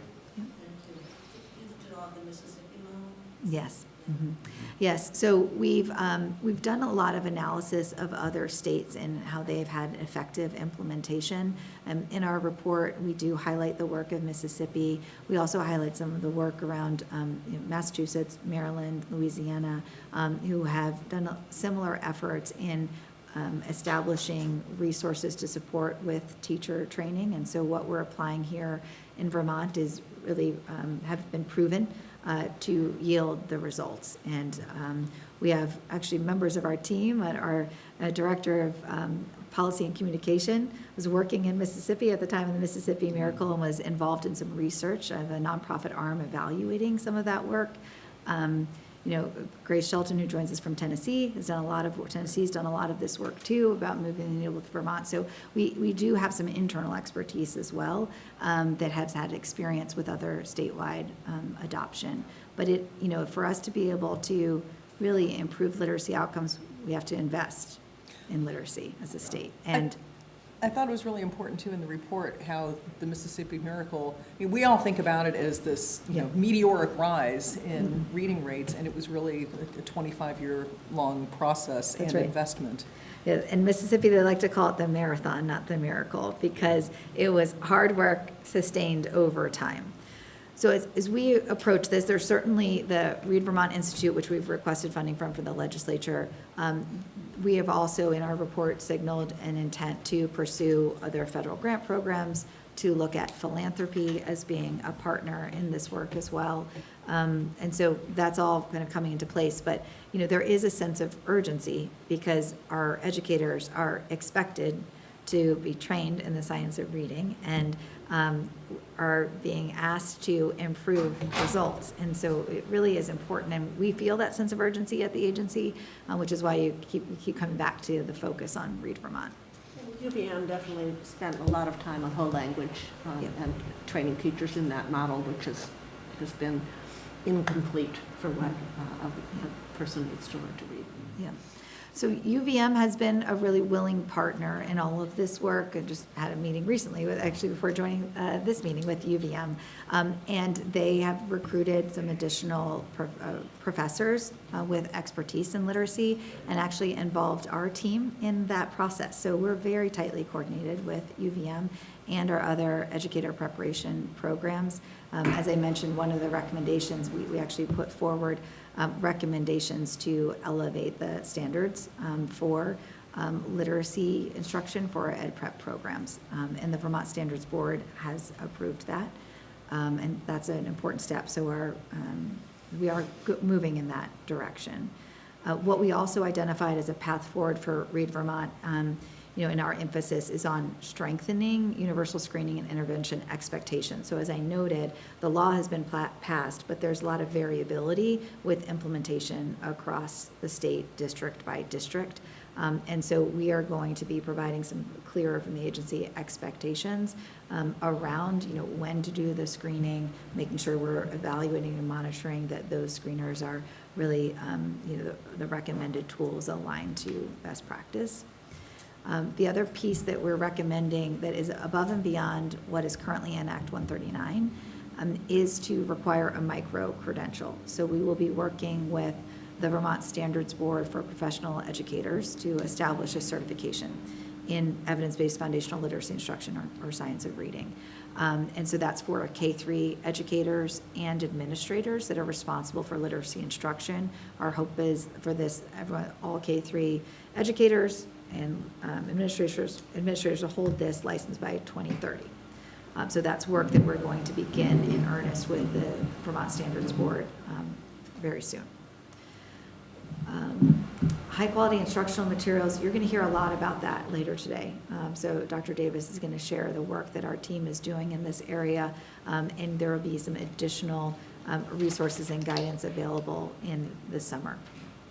So as I mentioned, funding continues to be a focus for this work, and in our report we have highlighted the type of investment and structure and organization that's needed in order to yield the type of the statewide results we're looking to achieve. Okay. Moving to enhanced accountability and support. So this is all in service to partnering to elevate statewide outcomes. So there's a couple of different work streams here that I'd like to highlight. I noted that there have been a number of compliance issues within the state, and that's particularly true when we're looking at IDEA, so the federal law that governs special education delivery. We have districts that are in what's called long-standing non-compliance. And no one wants to be in long-standing non-compliance, right? So we have to acknowledge that. And we, knowing that, we took a different approach this year and we revamped the process so that we can be intentional about addressing the root cause barriers for those districts that are in longstanding non-compliance.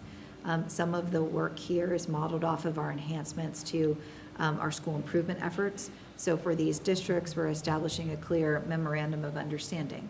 And so within that, we spell out clearly the role of the agency and what the agency will deliver, what they can expect, and then the role for the district as well. And through a root cause analysis, we will be developing a corrective action plan. We provide support to districts in that corrective action plan.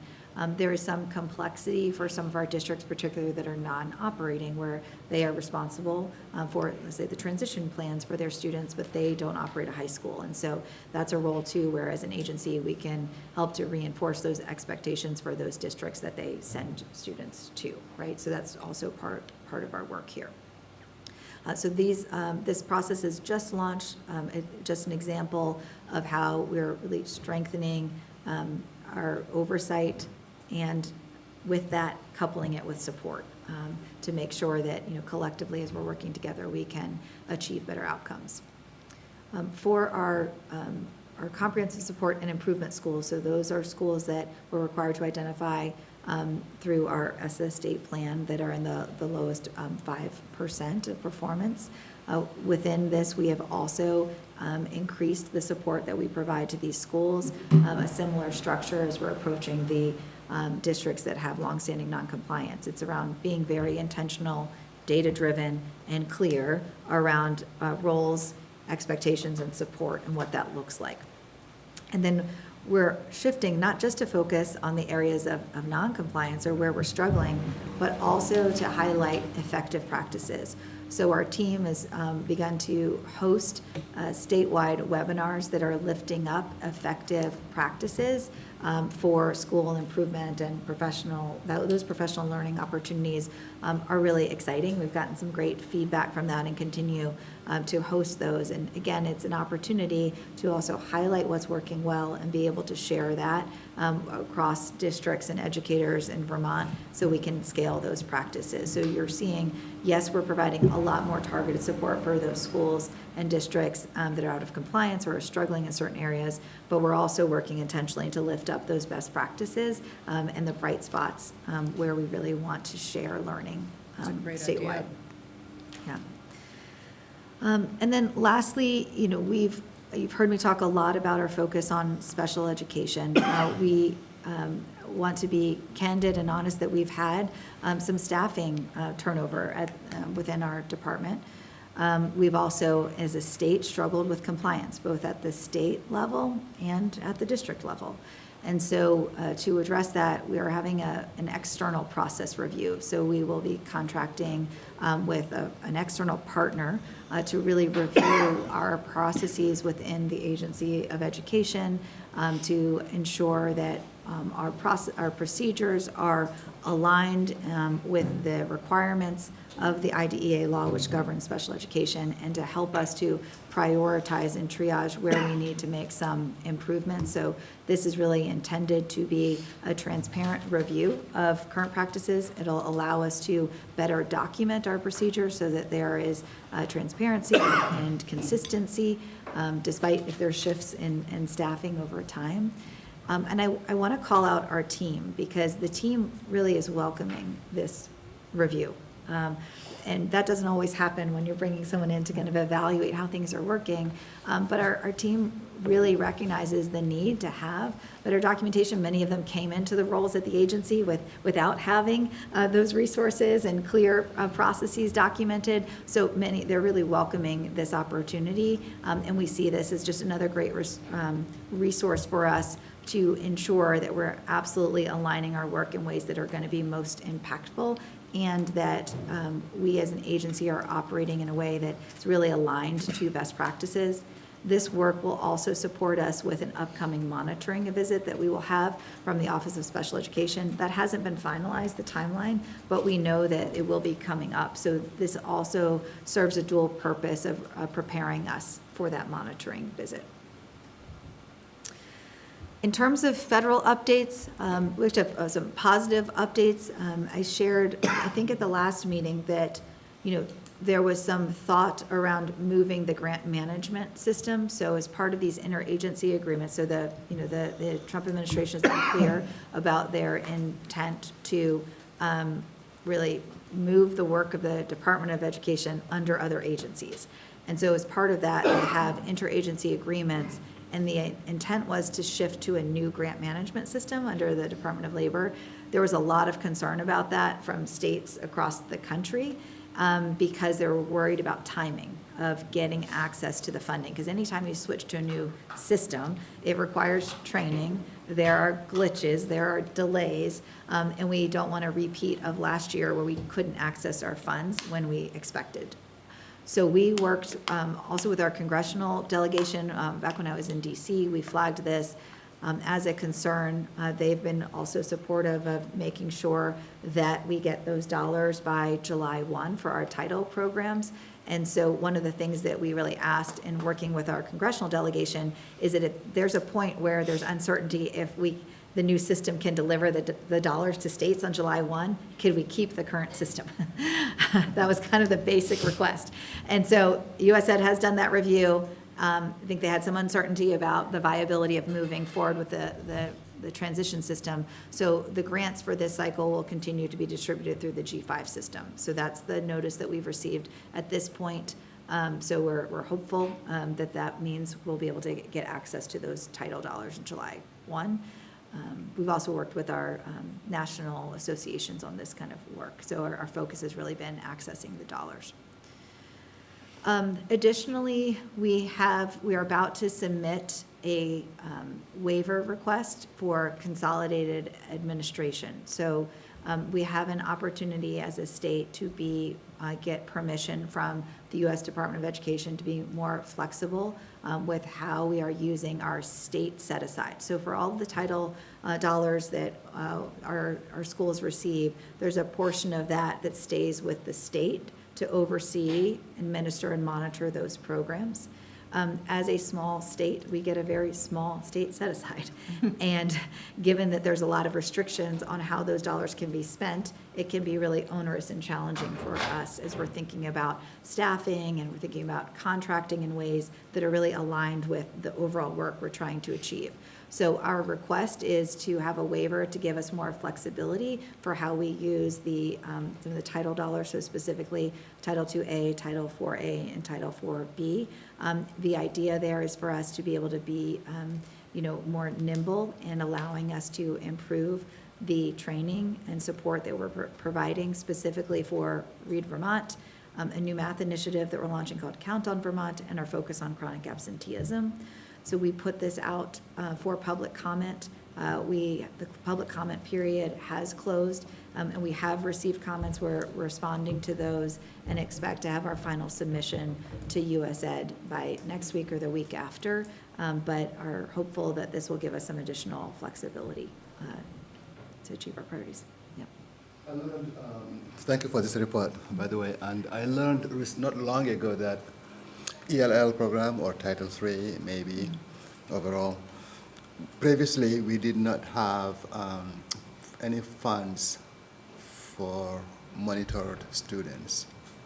By monitored, I'm referring to ELL student who exceeded being ELL, like passing the WIDA test assessment. And after they passed the test, in Vermont, to my understanding, they should be monitored for 2 years.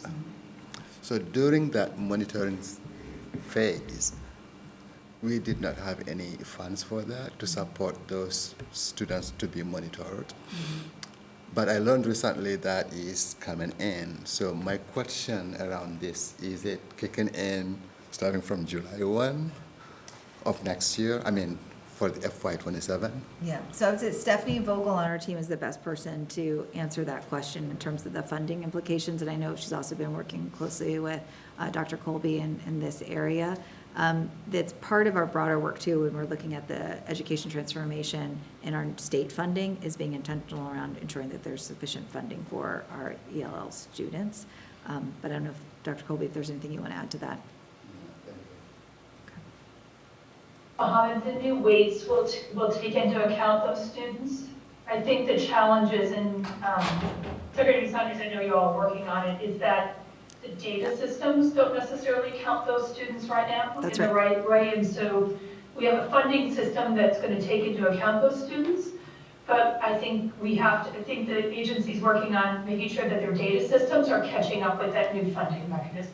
Did I get characterize that right? Yeah, that's absolutely right. So, and it's true for other, I would say that as we transition to a new funding system, we recognize that we have to change our current data collection. That includes collecting data for ELL students, but it also will shift away from the way we do long-term weighted ADM right now.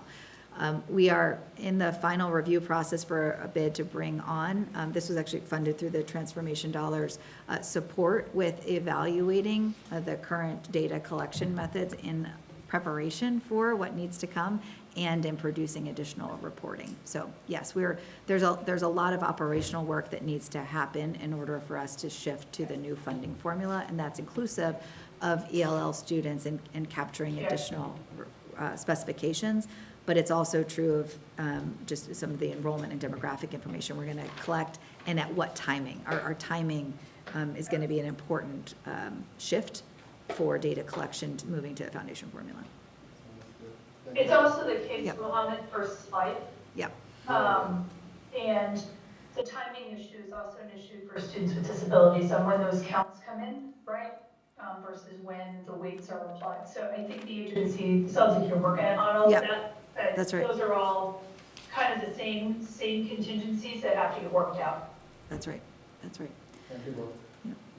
So with our waiver request, I'll share that with the board once it's been submitted, but we did just close the public comment period. So this is something that we've been looking at for many years to do as an agency, and now we have an opportunity to request this level of flexibility, which is probably more important for a small state to have that. We are looking at some competitive grant competitions. There is a state assessment innovation grant that we're looking to pursue. We have established a working group that includes superintendents, principals, special education directors, curriculum directors, to help us to develop the scope of work. Our thinking of this is to move from a state assessment right now, which is a one-time assessment at the end of the year, somewhat disconnected from the learning that's happening throughout the year, and transitioning to what's called a through-line assessment, so that there be more opportunities throughout the year to evaluate progress, connect that more closely to teaching and learning practices. There's other states that have moved in this direction. Part of the review we're doing with the working group is to name, what are some of the lessons learned, what are some of the barriers and or some of the pain points, and how do we mitigate around that. But what you're seeing is an intentional shift to making assessment data more relevant, not just from a timing perspective at the end of the year being quicker to report, but really being more meaningful for our educators throughout the school year. So we're having some really great engagement with the field on this. It is a very quick turnaround time to pursue the grant. I do think we're in a competitive position given a lot of the pieces that we've put into place at the agency. So we'll have to apply by middle of June. The work would be a multi-year grant, and there would be phasing to this to ensure that there is additional involvement and engagement from the field. We've heard a very clear call that there needs to be that engagement, so we have buy-in with any new assessment program that is adopted, and also ensuring that there's involvement in actually developing the items so that they're really connecting to the learning that's happening in our schools. So we're excited about this. Yep, go ahead, Dr. Colby. Just a quick question, and I may be misunderstanding. Are we moving away from Cognia, or are we going to stay with Yeah, this can you isn't. be more specific? Yeah, this isn't about any sort of contract management. This is about evaluating how we'll move to a new assessment delivery system. It would be a multi-year grant. In that process, we'll continue to administer the VT cap with our existing, we're going to continue to implement VT cap and enhance reporting while we evaluate the opportunity to move to a more innovative assessment program that gives additional data insights throughout the year. I'm sorry, I'm still misunderstanding. Are you saying that we're moving away from Cognia to something else? So Cognia is a vendor. This particular, this grant competition is designed to to move us to a through-line assessment program. It's irrespective of vendor in terms of the relationship. It's more around designing the approach for how we will deliver a through-line assessment system and establishing an evaluation and pilot period for that work before it would be scaled. We're also seeking some research partnerships for this work it will be closely connected to the efforts underway to establishing our technical advisory committee. So really what this grant does is it brings in some additional resources to help us accelerate some of the work that we have planned to refine and improve our assessment program statewide. And Grace is helping us to lead that. Grace, anything you want to share based on some of the feedback we've received from the working group? She's still on. Our initial conversation with the working group was overwhelmingly positive. I think people are definitely eager to find a different assessment delivery system that allows them to utilize this data in a way that's much more instructionally embedded and can inform their practice throughout the school year, so that our statewide summative assessment kind of removes itself from that autopsy style reporting at the end of the year and kind of allows folks to see a better roadmap of student performance kind of throughout the school year in the lead up. So we did receive a lot of positive feedback from the field in the initial conversations. Of course, there's a lot of questions and concerns around implementation and how we can do this effectively, and the lessons that we were seeing nationally on how this sort of delivery system can or cannot work. And so that is why we are taking a very thoughtful, measured, and phased out approach to developing something like this, beginning with that pilot phase that was previously mentioned. And so lots more information that we'll need in order to continue our investigations into this work. But it is exciting. I think our working group was excited about the prospect of finding a better utilization of information moving forward.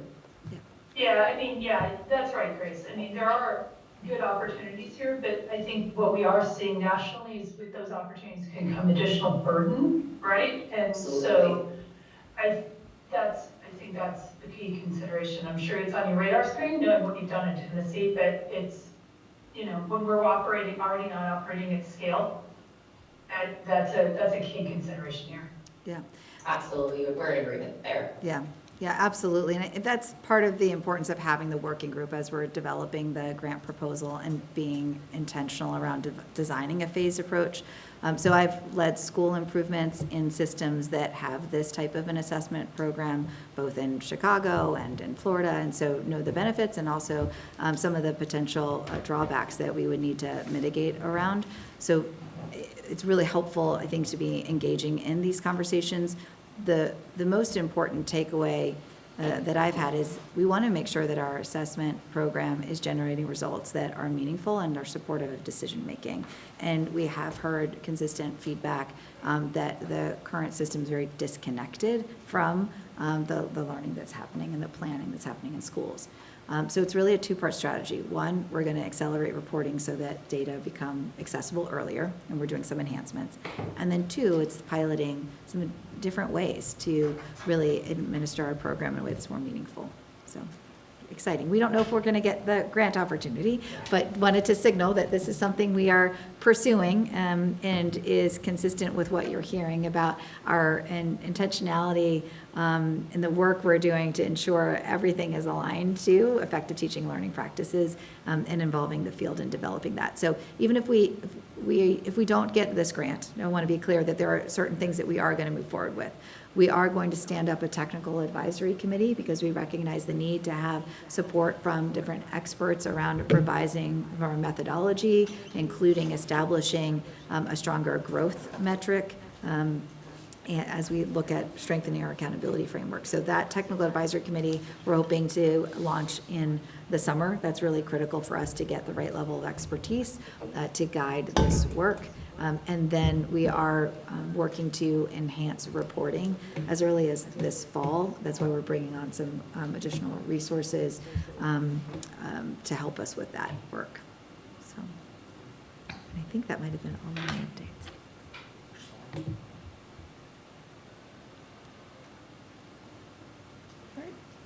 Any questions for me?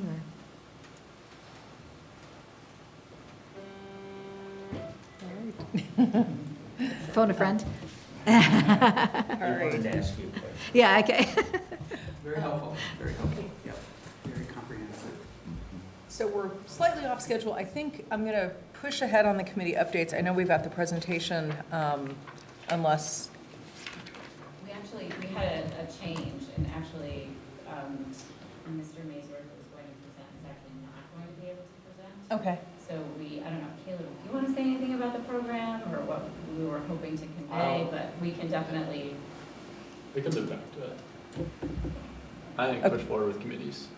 Okay, yeah, I just wanted to make sure, like, I don't want to hold up any people that might be coming to present, but I'm not hearing that anyone who's not already in the room. Okay, all right, so committee updates. Brian, I will turn to you for an update on the Class Size Standards Implementation Committee. Sure. I think I can be brief. Folks who are members of the committee should have received a doodle poll. Thank you, Maureen or Susan, to see if we can schedule something for the first week in June. And once that's scheduled, we'll send out an agenda, which basically consists of hearing from the agency and hearing a little bit from our legislative support, Sarah Buxton, on our charge. So that's where we're at.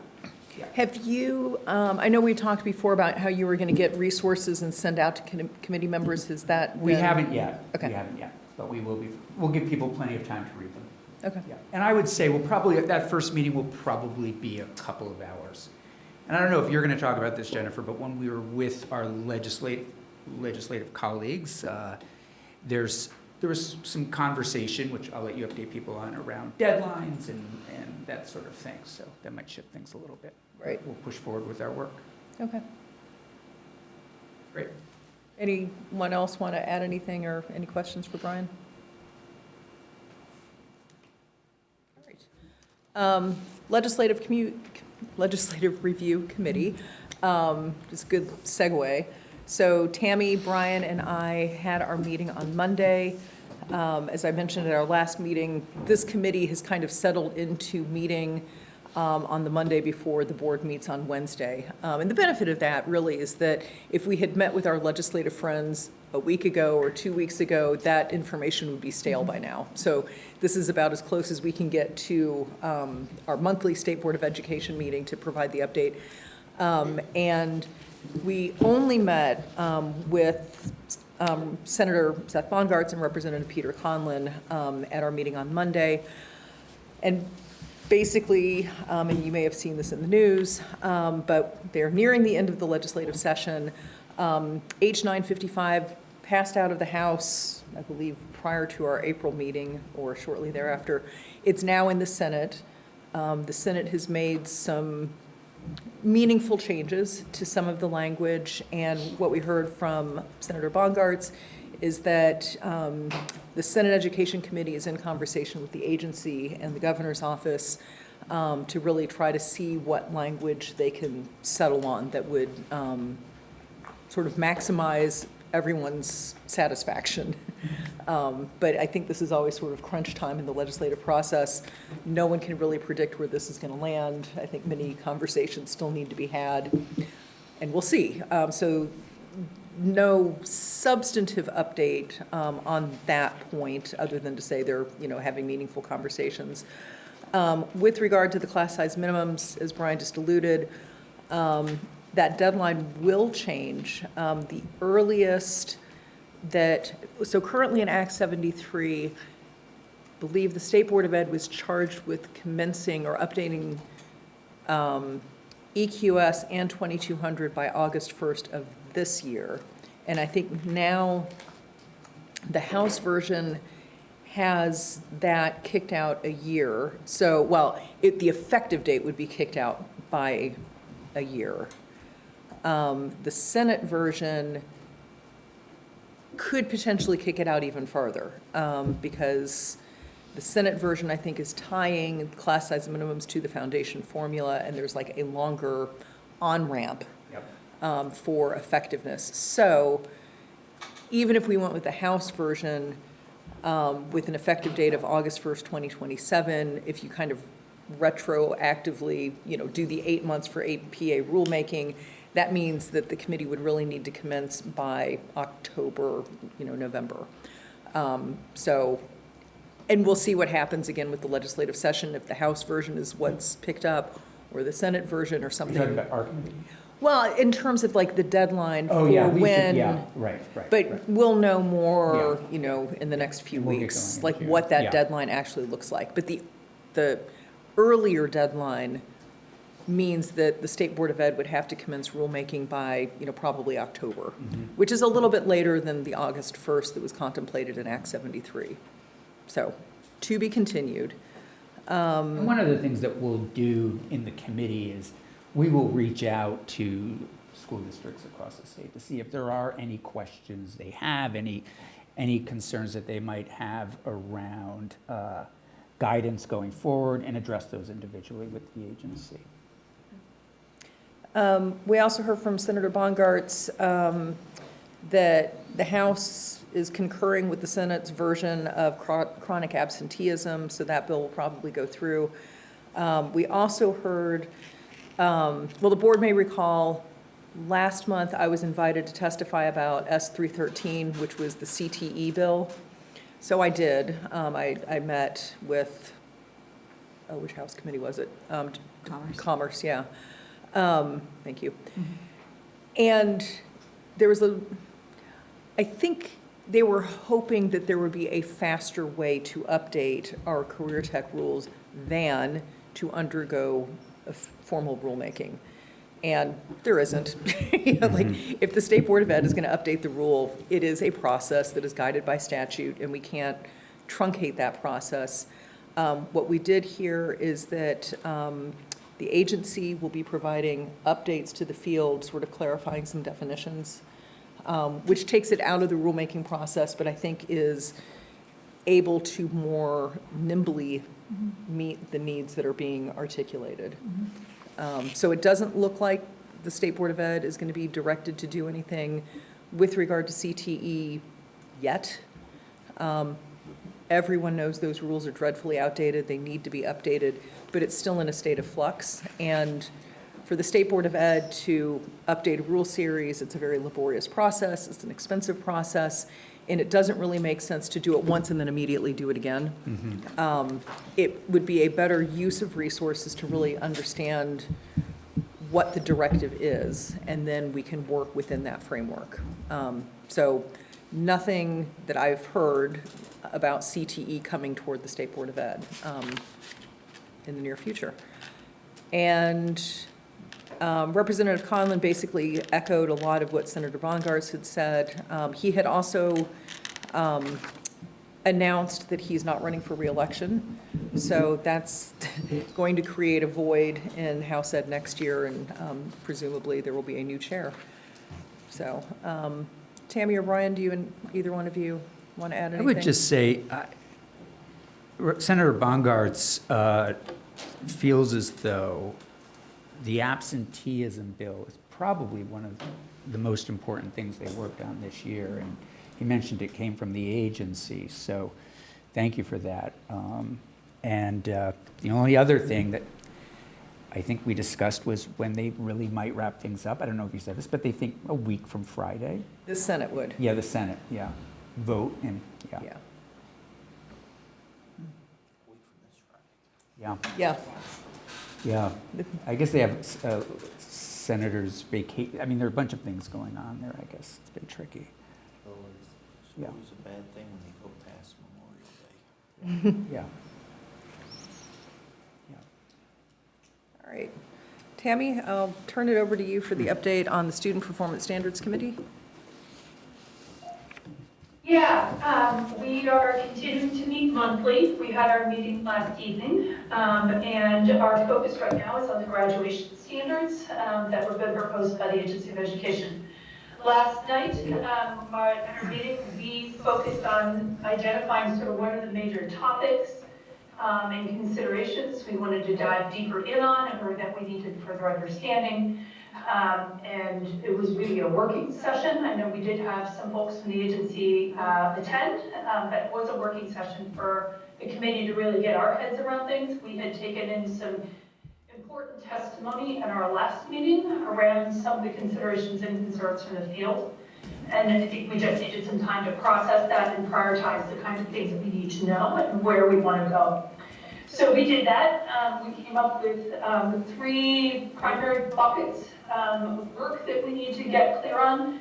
One is the definition of a credit and how that aligns with our existing proficiency-based education system, because there are some concerns in the field about how a credit-based graduation requirement framework would align with our existing statute around proficiency-based education. The second thing is getting clear around what what the general agreement is on what a graduate should know and do. And then third, based on the decisions or sort of the conclusions we reach on those 2 questions, then we can start to talk about what the specific requirements would be and evaluate what the agency has put forward. So 3 big buckets of work, and we'll be progressing through those buckets of work over the next few months. Our next meeting is scheduled for, I believe, the 2nd week in June. Thanks, Tammy. Tom, Mohammed, anything you 2 want to add? You got it all. Thank you. I'll just mention that there's a discussion about what is the state board's lane in all of this work versus the work of other stakeholders, and to keep us away from the tempting discussion about implementation and so forth. Yeah, it was a very good discussion, I thought.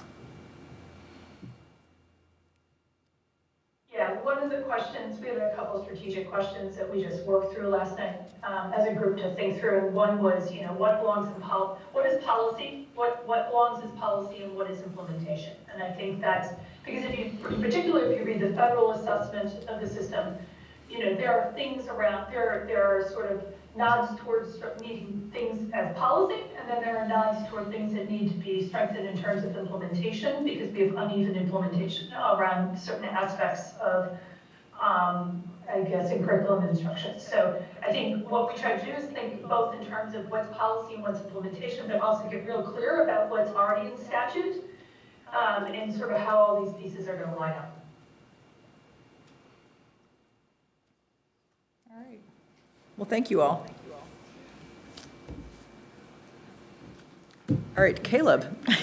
I'm completely unprepared now, so I don't know what to do, to be honest. Well, and not to put you in the hot seat. Well, I think we can talk about what the program does and what the needs are, like what we talked about outside. Yeah. Want to do that with me? Yeah. Yeah. You know what, let's Yeah. do it as, I'll come up to the front. This is sort of. No. This is our foundations program Okay. downstairs, and many of you, if you were on the tour, you were able to see the classroom space, and you were able to talk briefly with our program director and teacher, Mr. Mazer, down there. And I know that when Caleb and I spoke with Mr. Mazer recently about presenting, one of the things that all 3 of us were really aligned on was the need to express supports for students who are struggling with mental health issues, right? And we felt like, do you want to speak to that? Because you have some passion around that. I know that you do. So I think there's a big difference specifically within the foundations program in comparison to the general population at our school. Obviously, we're all still students, we're all still Vermonters, we're all still Northeast Kingdom residents. But the difference that I most prevalently see between people that are in my class and people who are part of the foundations program is home support or lack thereof. Often a problem I see, or a problem that I see the foundations program actually fill the void of, is the home support. And that's why, you guys mentioned like, oh, this is a classroom, and then there's the kitchen and the sink right behind us. It's this dichotomy, I guess, where you have the learning environment, but also the home environment, because foundations basically serves as home for a lot of those kids. And that's why he kind of addressed it as like, kids will show up or they won't, and we kind of just have to roll with it because they don't know whether or not they're going to show up or not. And it's really hard for them to make them show up or not when there's not people supporting their journey through it, because I can not directly quote him, but paraphrase him into saying basically, we are their parents. And that's a really hard line for teachers to cross, or I guess not cross, because again, it's this dichotomy where you're a teacher. So, it's like, you're not necessarily their friend, right? You're their teacher, you're their educational instructor. Obviously, you want to have good relations with them. You don't want to like be cold and polarize yourself. But also, you're their leader and you're their comfort at the same time. Like, Foundations isn't just for the Foundations kids. Like, I go down there myself. A bunch of my friends will go down there, and we just like can chill in his office because we know that that's a safe space for us, and we can just chill out there and have our space. But for a lot of kids, that's home.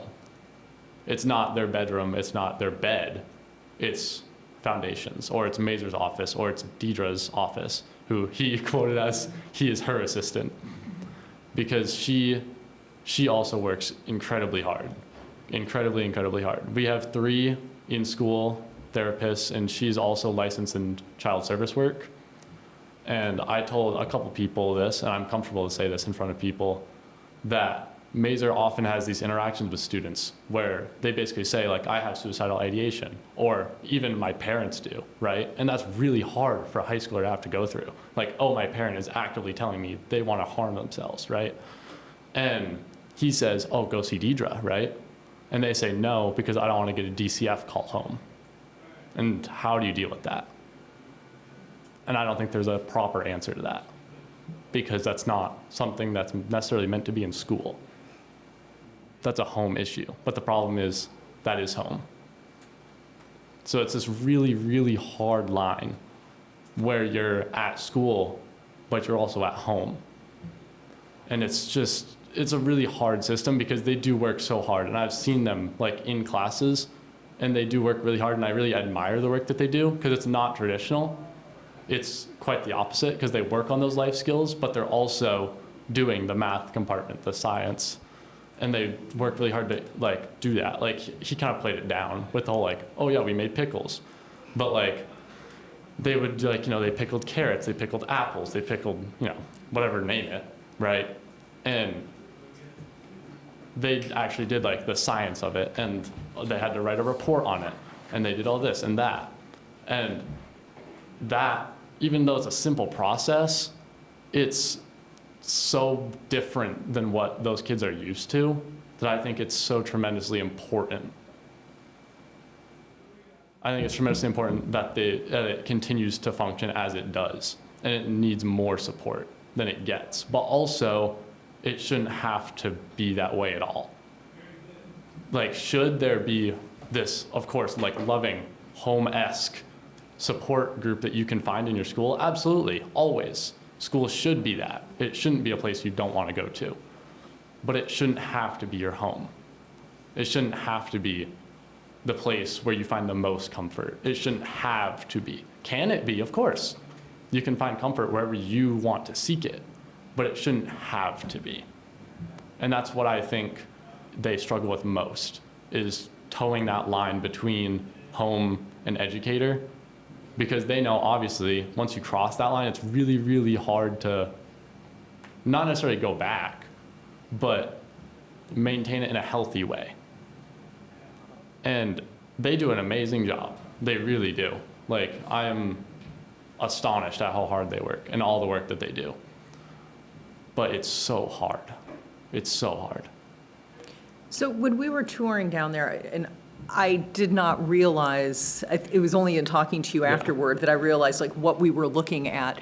But when Mr. Mazur was saying like this is where he teaches social studies, but it's specifically for the Foundations program. Yeah. It's not like he's teaching social studies and, the 9th grade class comes down and Yeah. that's where they have it. It's more like in the context of that space set aside for Foundations. Mhm. And is it also anyone high school level goes there so he could have 9th graders, 10th graders, Yes. 11th graders, There- it's all any- like any learning high school grade, yes. whatever Yes. they're working. Okay, which is getting to his comment about how it was difficult because he never knew who was going to be there, and they're kind of at different levels. Yeah. Because like you have kids that are enrolled in Foundations, but you don't know if that kid is going to show up that day.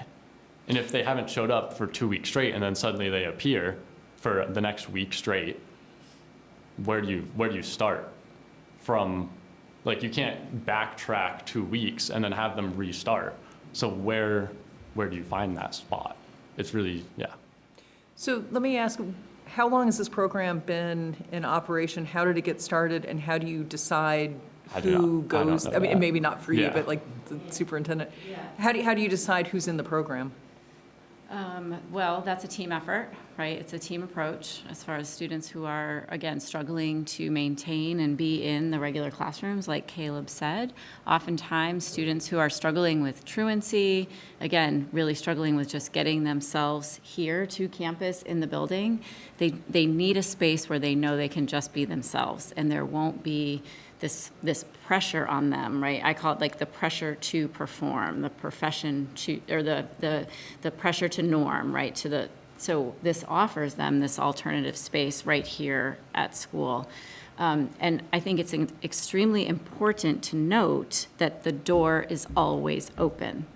So again, in some of our more traditional models, you may have something like, well, you hit the 10-day mark or you hit the 15-day mark. So there are certain things. And of course, we are still obligated to follow through, right? Like, per the law, we must do that. However, the space is always open for students, regardless of the number of days that they attend or whatever might be happening for them. So I think that's a strength. And we're looking to, well, it's interesting because right now we're actually looking to hire a teacher for the program. And I've been talking with our school-based clinician and our principal about how to draft the job description for the program. Is it an alternative education program?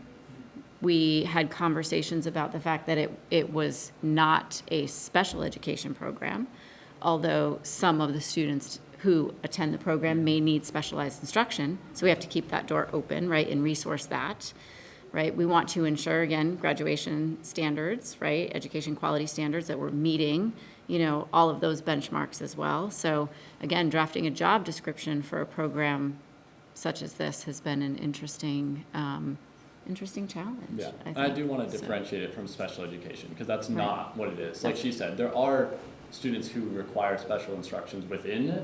However, it's not a special education program. We do have completely separate things for that. Right. And it's not like kids who are struggling in their traditional classes instantly go there. Or even if there's like having trouble with their homework, they don't go down there. Like, we have alternate routes for that. Like that room that we went in upstairs, that big room that had the kitchen out on the side, that's more for that, like, oh, you're struggling with your homework in your actual classes, go here. Or special education, actually behind that door is where you would find that. So this is a completely separate program, which, again, like I'll reiterate, is a very hard, I couldn't describe it. I wouldn't be able to. No, it keeps students connected, right, that may not otherwise be connected, right? So it keeps that door open for them. Yeah. How many students did you say? I don't think there's, I don't have a number. I would say It's not very many. 7 or 8 Yeah, yeah. And right now. has this model been used at other schools? Is this something that we would see throughout Vermont, or is this something unique to all of you? I don't know that it's widely used. Okay, but sort of the conversations out there that I hope this so. can I hope happen. the Yeah, conversation yeah. is out there. I would say it, as a like baseline, ignoring any cultural or societal aspect of it, strictly as an educational program, it's an application-based learning environment, is what it is, as a baseline of education. They have these concepts, like I said with the pickling, right? You have your science aspect, you have your English aspect of writing up the lab report, you have, like maybe your social side, your social studies side would be researching the history of pickling, maybe, Yeah, right? yeah. Like they incorporate all the subjects into one, like multiple projects, and then they do them. It's application-based. flexible pathways. Yeah. Yeah. Yeah. I have to just, if I may, so I just want to go back to the example of the student, to see if there's the student who comes in and says, gosh, mom or dad are suicidal. And the student, if they're directed to a particular person, then DCF gets involved. I don't know if there is a middle path, Yeah. you know, because you don't want students to say, oh, then I'm not going to go and talk to that person.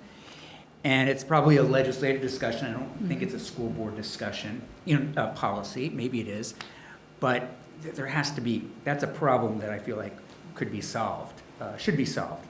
I just don't know what it is. Yeah, I think. And I don't mean to throw this on you, Caleb, but, No. you know, that the idea of if you were to write a couple paragraphs about what this problem is that you see, I think legislators would be really interested in seeing if, you know, if there's a solution, because it's not, there needs to be a solution. Yeah. Yeah, yeah. Yeah, I think at root, obviously this is kind of self-explanatory, but it is a home issue at the end of the day. Right. And that's not placing blame on anyone. Sure, It's sure. just as fact. Yeah, It is a home issue. yeah, And it's being placed on the school, right. which there is this duality of should the school be partially responsible for the development of a child socially and culturally? Of course. But also, they aren't, it's not their full responsibility. Yeah.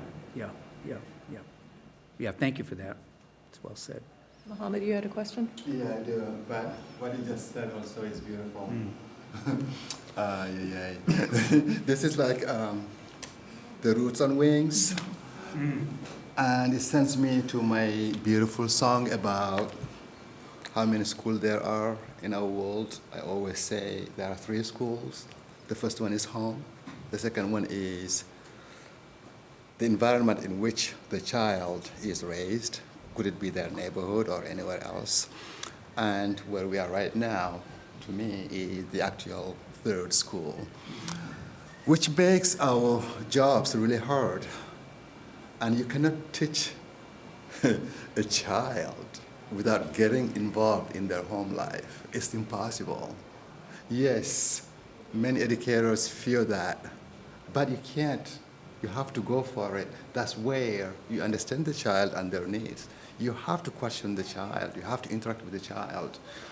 And excuse me calling a child right now. Usually I don't call students children. But just starting from thinking of the developmental design, you know, how they grow. That's how we got involved. It gets scary, like you said, Caleb. Really, it can get scary. I've worked in schools, even the current school I work at, I can't even tell you how many students call me father.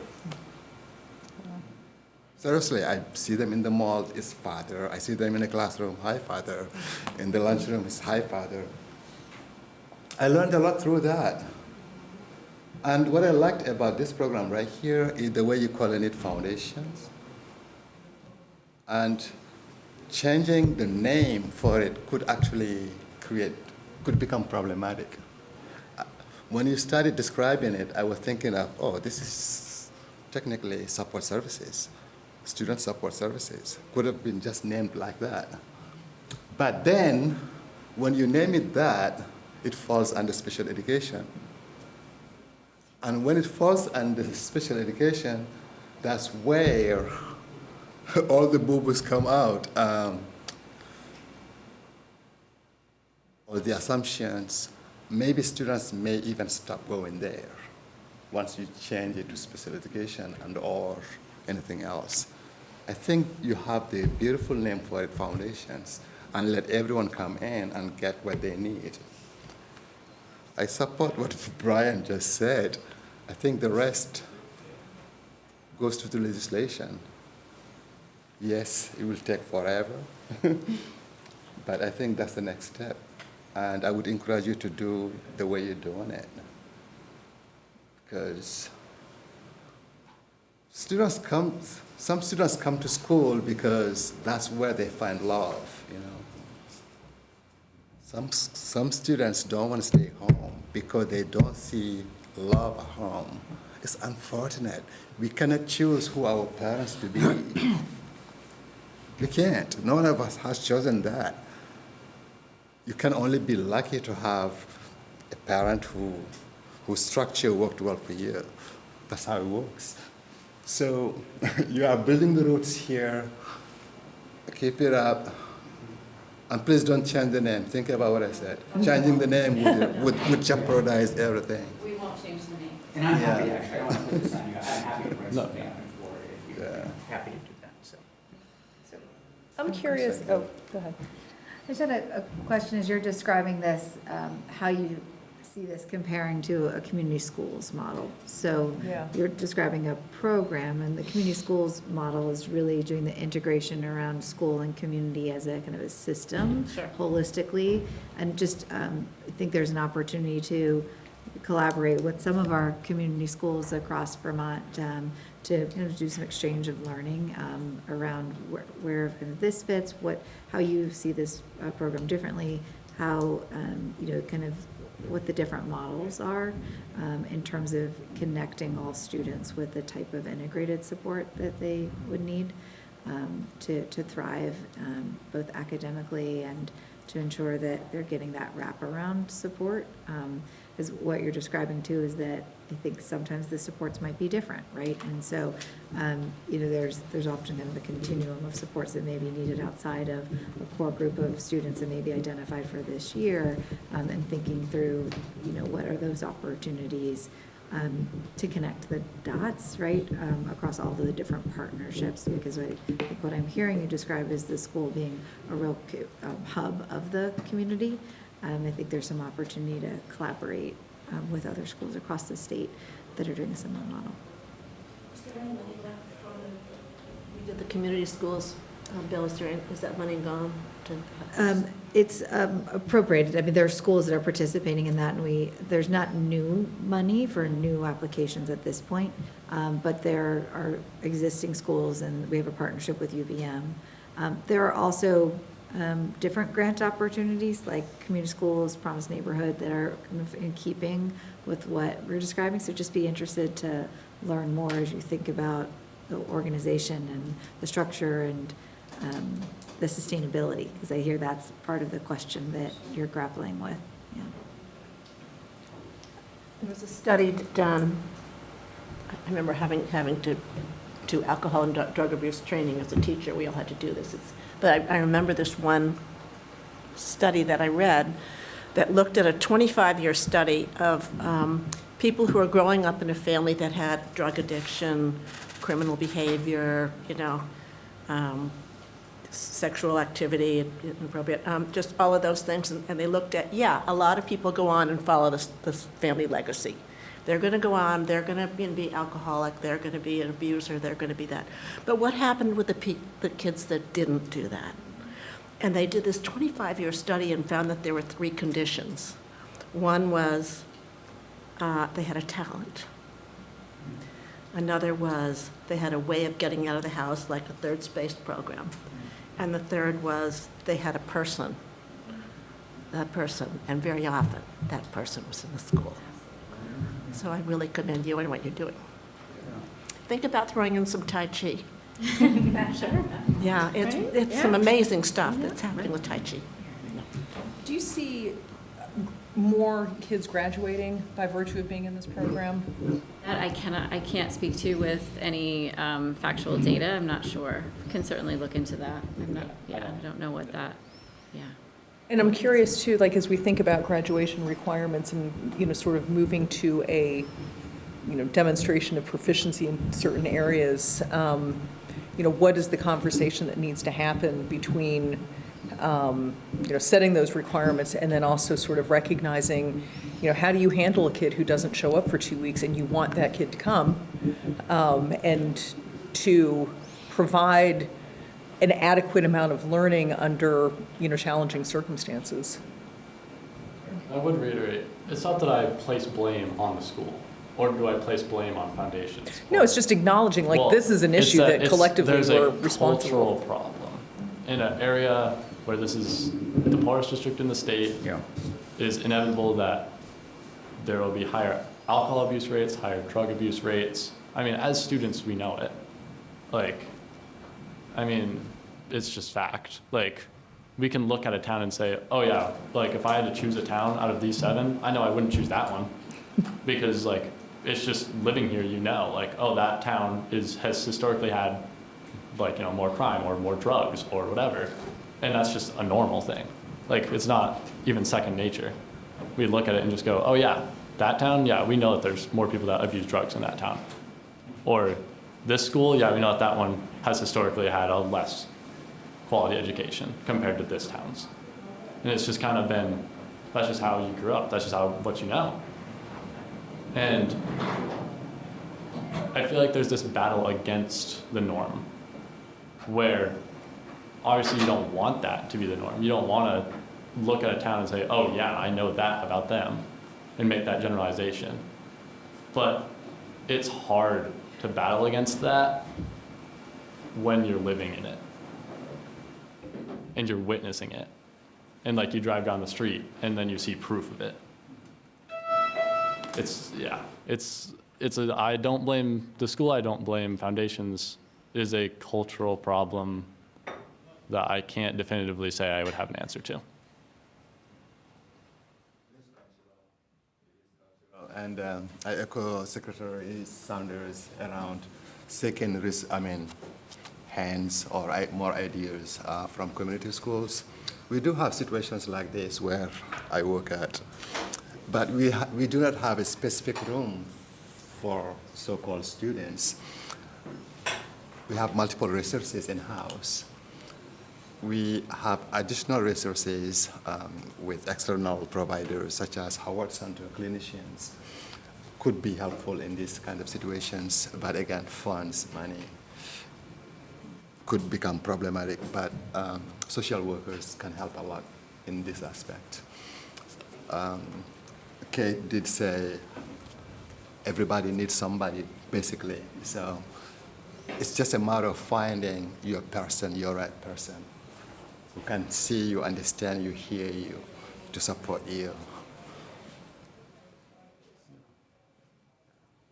I think you created a beautiful place. That's what you created here. Yeah. Thank you.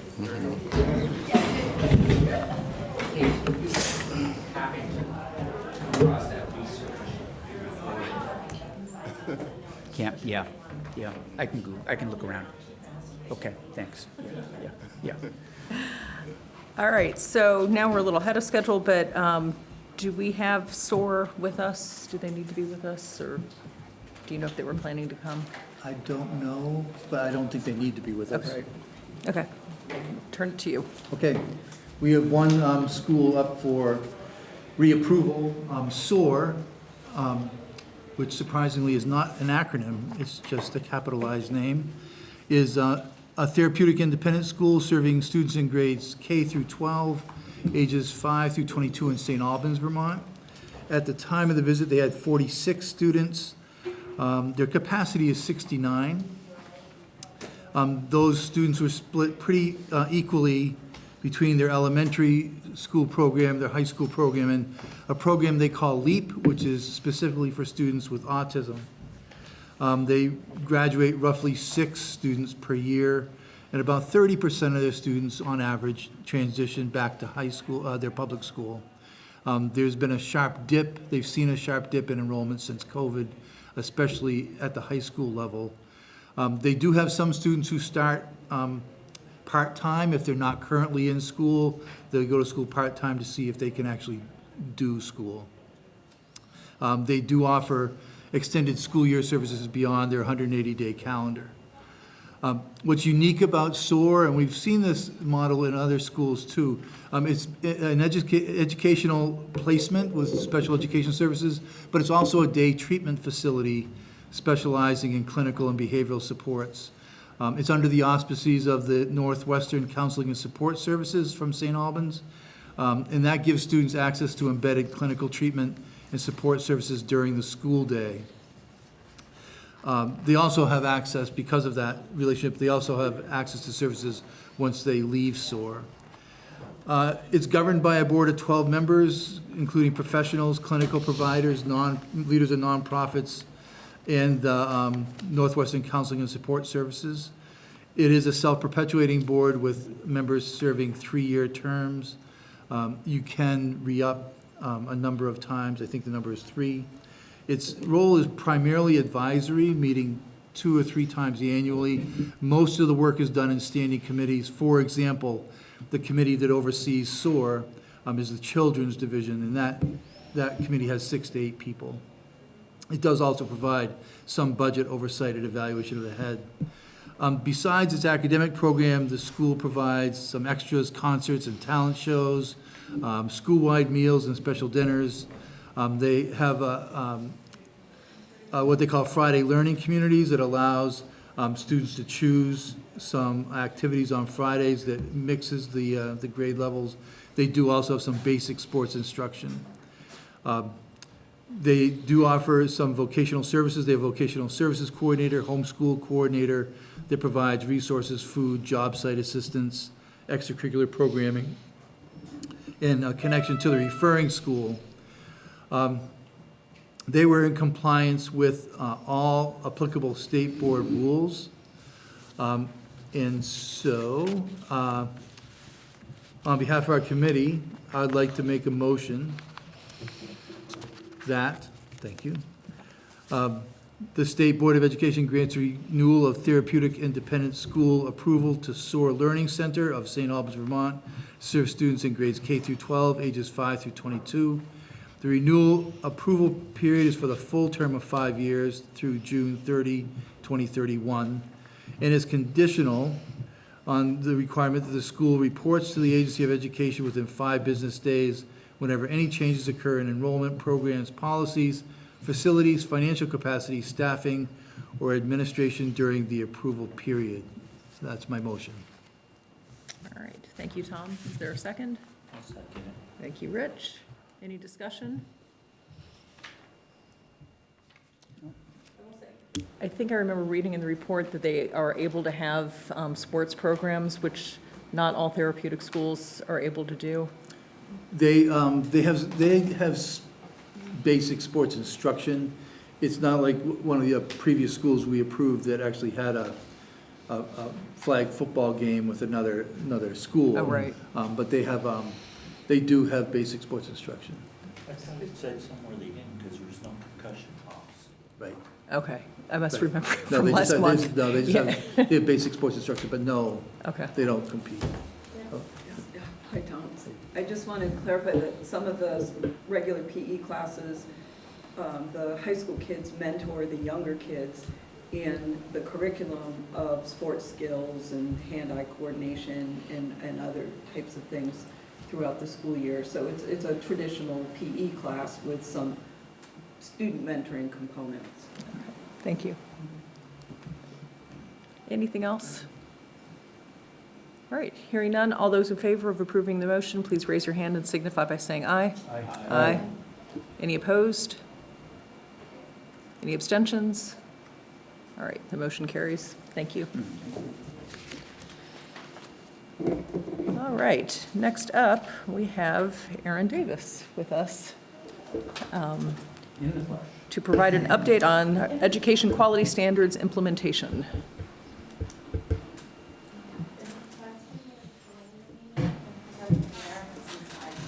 I think so.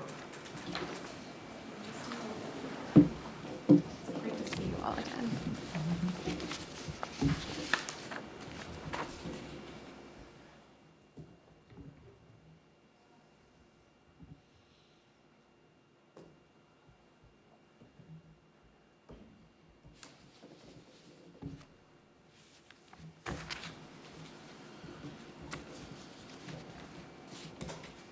Best for me to stay muted as well, so there's no echo, right? Okay, I think I'm in business.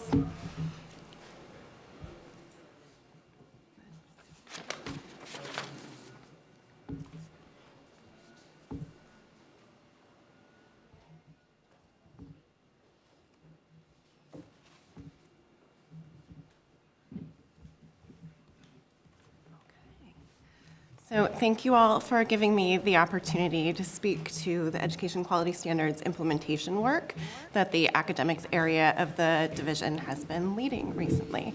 As you all know, I joined the agency back in August. The creation of this area of the agency was new and a result of the Listen and Learn tour, identifying the importance of additional academics leadership at the agency level. We've been working really hard to establish our new structures and make sure that, anytime you have a reorg, there's always a little bit of a risk of new silos. And I just first want to acknowledge the work that the folks in the academics area and outside of it have contributed and led through this process of reorganization that has allowed me to share these updates with you today. So I want to first name that a primary area of focus for us in the academics area is on core instruction. It is the highest priority right now for the agency. I also want to acknowledge that there are other terms for core instruction. So taking a page out of the book of Dr. Tammy Colby and starting with some definitions and acknowledging that there are other ways that this is referred to.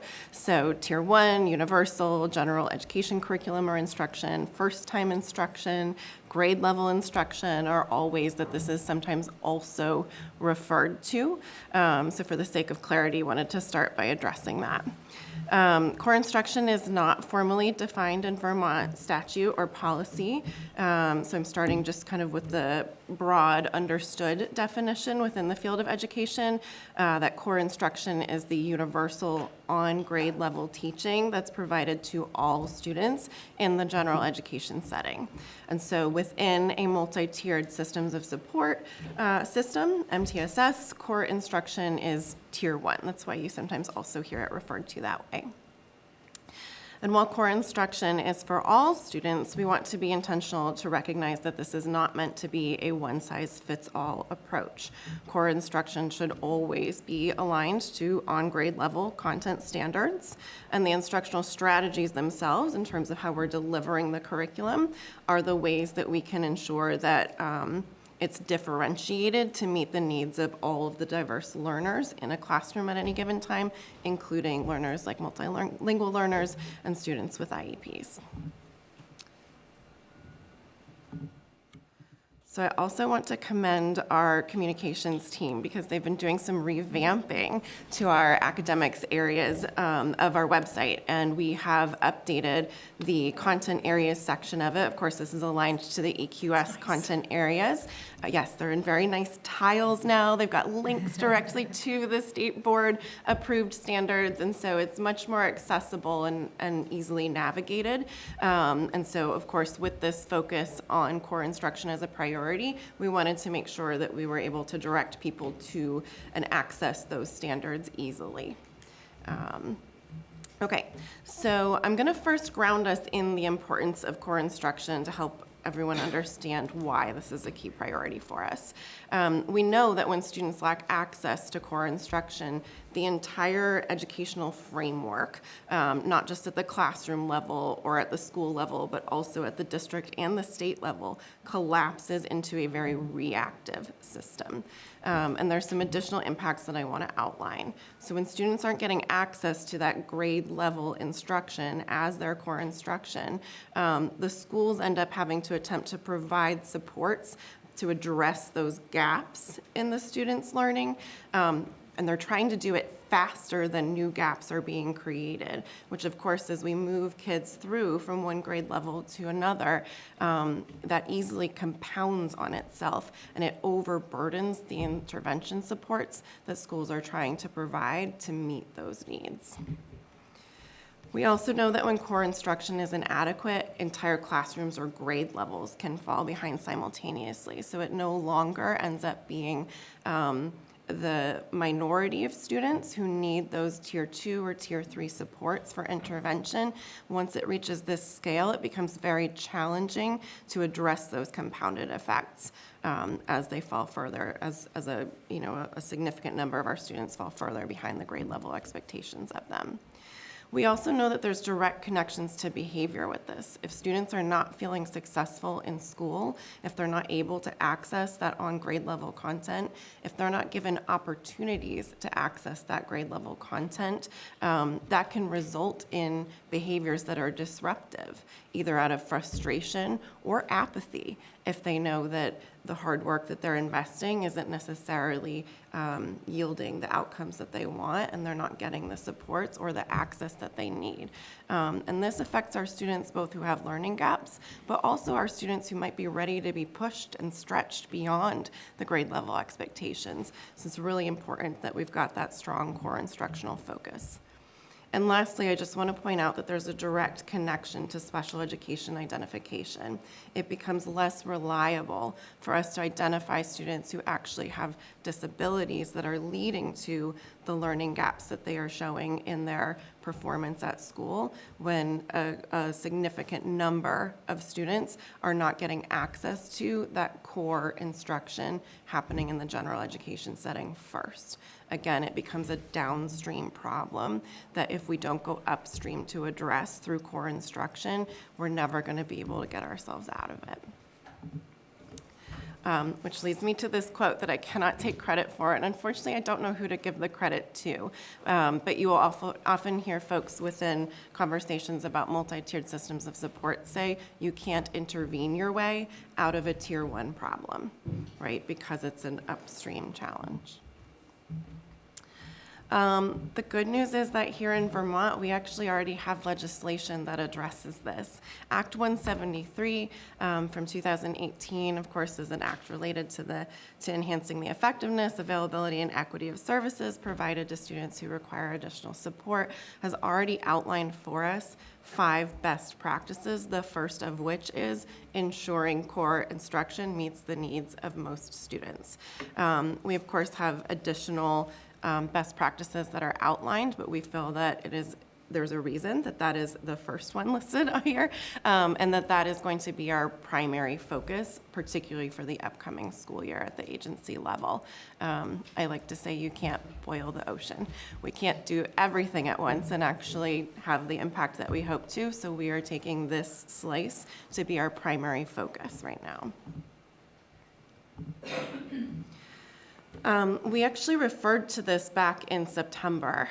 We were invited to publish a legislative report on the status of implementation of Act 173. And so while we know that Act 173 is the right law and has the right requirements in it, the state of implementation currently is not where we would hope it to be. Of course, it passed in 2018. We have to acknowledge the interruption that the pandemic played in this, but we are at a point where we have a really significant focus on implementation of Act 173 statewide with that core instruction as the first step of it. So in our report from September, we acknowledge that there is a statewide decline in performance for all learners, and that information coupled with persistent achievement gaps for students with IEPs suggests that best practices already codified in law need further support to be implemented with fidelity. And we also acknowledge that the AOE is placing this strong emphasis on improving Tier 1 instruction because we know that that can reduce the degree of necessary additional tiered interventions and expectedly also can lead to a reduction in eventual identification of special education services being necessary.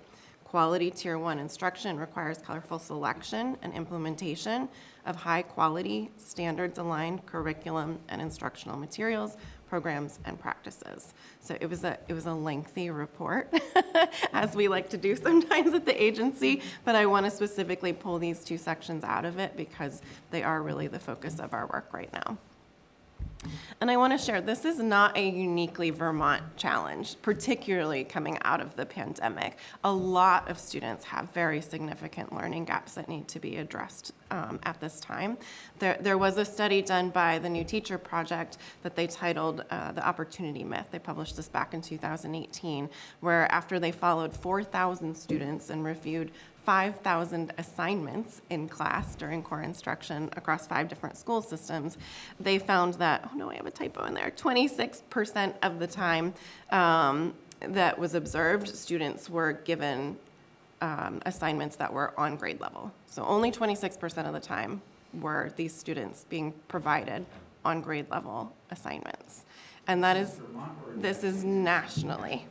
Yeah, so my point here is that it's not a uniquely Vermont challenge that we're facing, but this research is relevant to what's happening in Vermont here, right? So if I may, if I was in a school Monday for some elementary school classes. If I walked in and said, and maybe I did, what's the difference between Tier 1 and Tier 2 to the third grade teacher? Do you think they'll know? Hard to say without talking, without knowing which But teacher you're talking generally- to. Statewide, I would say the trend is that there's quite a bit of inconsistency in the understanding of multi-tiered systems of support. Okay. Some supervisory unions and school districts are doing it better than others. So again, that's where, my initial reaction and I'm is, just kind you of gotta just- give me a little bit more because about it what is- you're well, talking about. The reason But overall, the yeah. implementation of it is quite inconsistent. And I would actually point to a shift that we're making at the agency around VT MTSS. I'll share that stepping into this role, I was quite confused by the title VT MTSS. I think that it was well-intentioned and the approach was very thoughtful in terms of the way that multi-tiered systems of support can interact with systems of continuous improvement. But multi-tiered systems of support are very clear, even in the title, that they're tiered systems of support. And the VTMTSS work, again, while there were great components of it, even just by titling it that way, I believe it muddied the waters a little bit. The graphic was cyclical because when you do systems cycles of improvement, you would think of it for a cyclic approach. But even that is quite confusing when you think about the traditional way that MTSS is positioned as a triangular tiered systems of support with core instruction, Tier 1, being the base that is expected to meet the needs of approximately 80% of the students. Yeah. Thank you. Erin, can I chime in? Oh, I'd love that. Thanks. I couldn't see you on my screen. That's okay, that's okay. I was gonna help, which is, no, probably Brian, many teachers don't understand the difference between Tier 1, Tier 2, Tier 3. And there's murkiness around when Tier 3 is special education versus not special education, right? That's another thing. Yep. And that's national with MTSS. We're conducting the national evaluation of MTSS, so I can say that this is not a unique Vermont thing.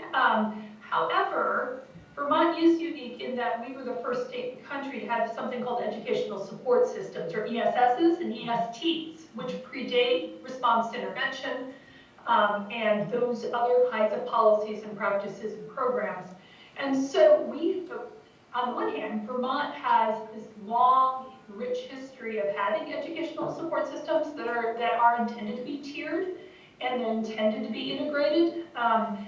But then MTSS, which came in after that, got overlaid on that. And I think because of that, and to Erin's point, we called it something else. There's been sort of an implementation challenge for a number of reasons, right? And some of those are good reasons, right? Because I think deep in our ethos, and we heard about community schools, right? Back when Tom came, those folks have been around Vermont that long, back in the 1990s when he came up with educational support systems, right? That was the predecessor to community schools nationally, right? It also was the predecessor to RTI, which is response to intervention, which then morphed into MTSS. So we have a long, rich history of providing sort of rich systems of support and tiered interventions. But I think part of that rich history makes some of the vocabulary tricky because we have these we have these institutionalized systems and supports and continuous processes that you're talking about, Erin, which are inconsistent with the structure of MTSS as a practice, right? And I think that's the other thing to remember, that MTSS is often identified as a policy. It's not, right? MTSS is a framework, right? It's a tiered system. It's more of a framework than it is a program or a practice or a policy. And there's a considerable discretion in how that's implemented across districts on purpose, but that creates implementation challenges, which is what you're talking about right now, Erin. Yep. Yeah, thank you for that. And so with any MTSS system, like I said, you want to start with the bottom level of that pyramid, which is addressing the needs of the majority of students. If you're starting with Tier 2 or Tier 3 without first addressing that Tier 1, just the scale of what you're going to need to be addressing for student needs is insurmountable. So is that slide and that statistic, is that suggesting that students were working on like tier 2 work because it was they're below working grade? on below grade level Yeah. work. So tier 2 doesn't necessarily Okay, mean that's below like- grade level. Okay. Yeah, and that's a common question that we get as well. Sometimes it does, sometimes it doesn't. It depends on the needs of the group of students that you're serving. Yeah, and so what this is suggesting is that students are not being given opportunities, hence the opportunity myth title, to access grade level core instruction. So, and this may be like a dumb question, but if you are in 4th grade, why would you not be given 4th grade level math, social studies? Like, why wouldn't those be the materials that are being used in the classroom? Can I tell a brief anecdote about my own time in the classroom? Sure. I was a 3rd grade teacher, and the majority of my students entered my classroom ready for 1st grade standards.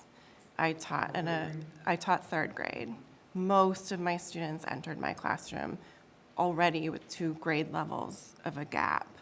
I mean, I served in a very marginalized community, under-resourced, historically not invested in. There's a lot of reasons for that. Also, I was in Oklahoma. We were getting very little per pupil funding. And my initial reaction as a novice teacher was to meet the students where they were at, because I didn't yet have the skills or the knowledge to know how to make 3rd grade standards about place value, which at the time meant you learned up to the thousands place, accessible to a student that didn't know that when a digit was in the tens place versus the ones place, it had a different value. So I had to do a lot of work to familiarize myself with the grade level standards in 3rd grade, but also the ones that lead up to that. Because one way to close that gap is with additional instructional time, right? Those students could get access to tier 2, tier 3 services. We didn't have the resources for that. But another way to close the gap is to understand the progression of the standards. Once I could address the conceptual gap that student had, that depending on what position the digit was in within a number, that gave it a different value, I actually could very quickly catch a 3rd grader, an 8 or 9-year-old, up to understand thousands place, because once I could fill that initial gap around the conceptual understanding, accelerating through tens place, hundreds place, thousands place is quite rapid work. But I didn't know how to do that initially, so I taught sometimes 1st and 2nd grade materials to them. I pulled worksheets from earlier grades because I didn't know any better.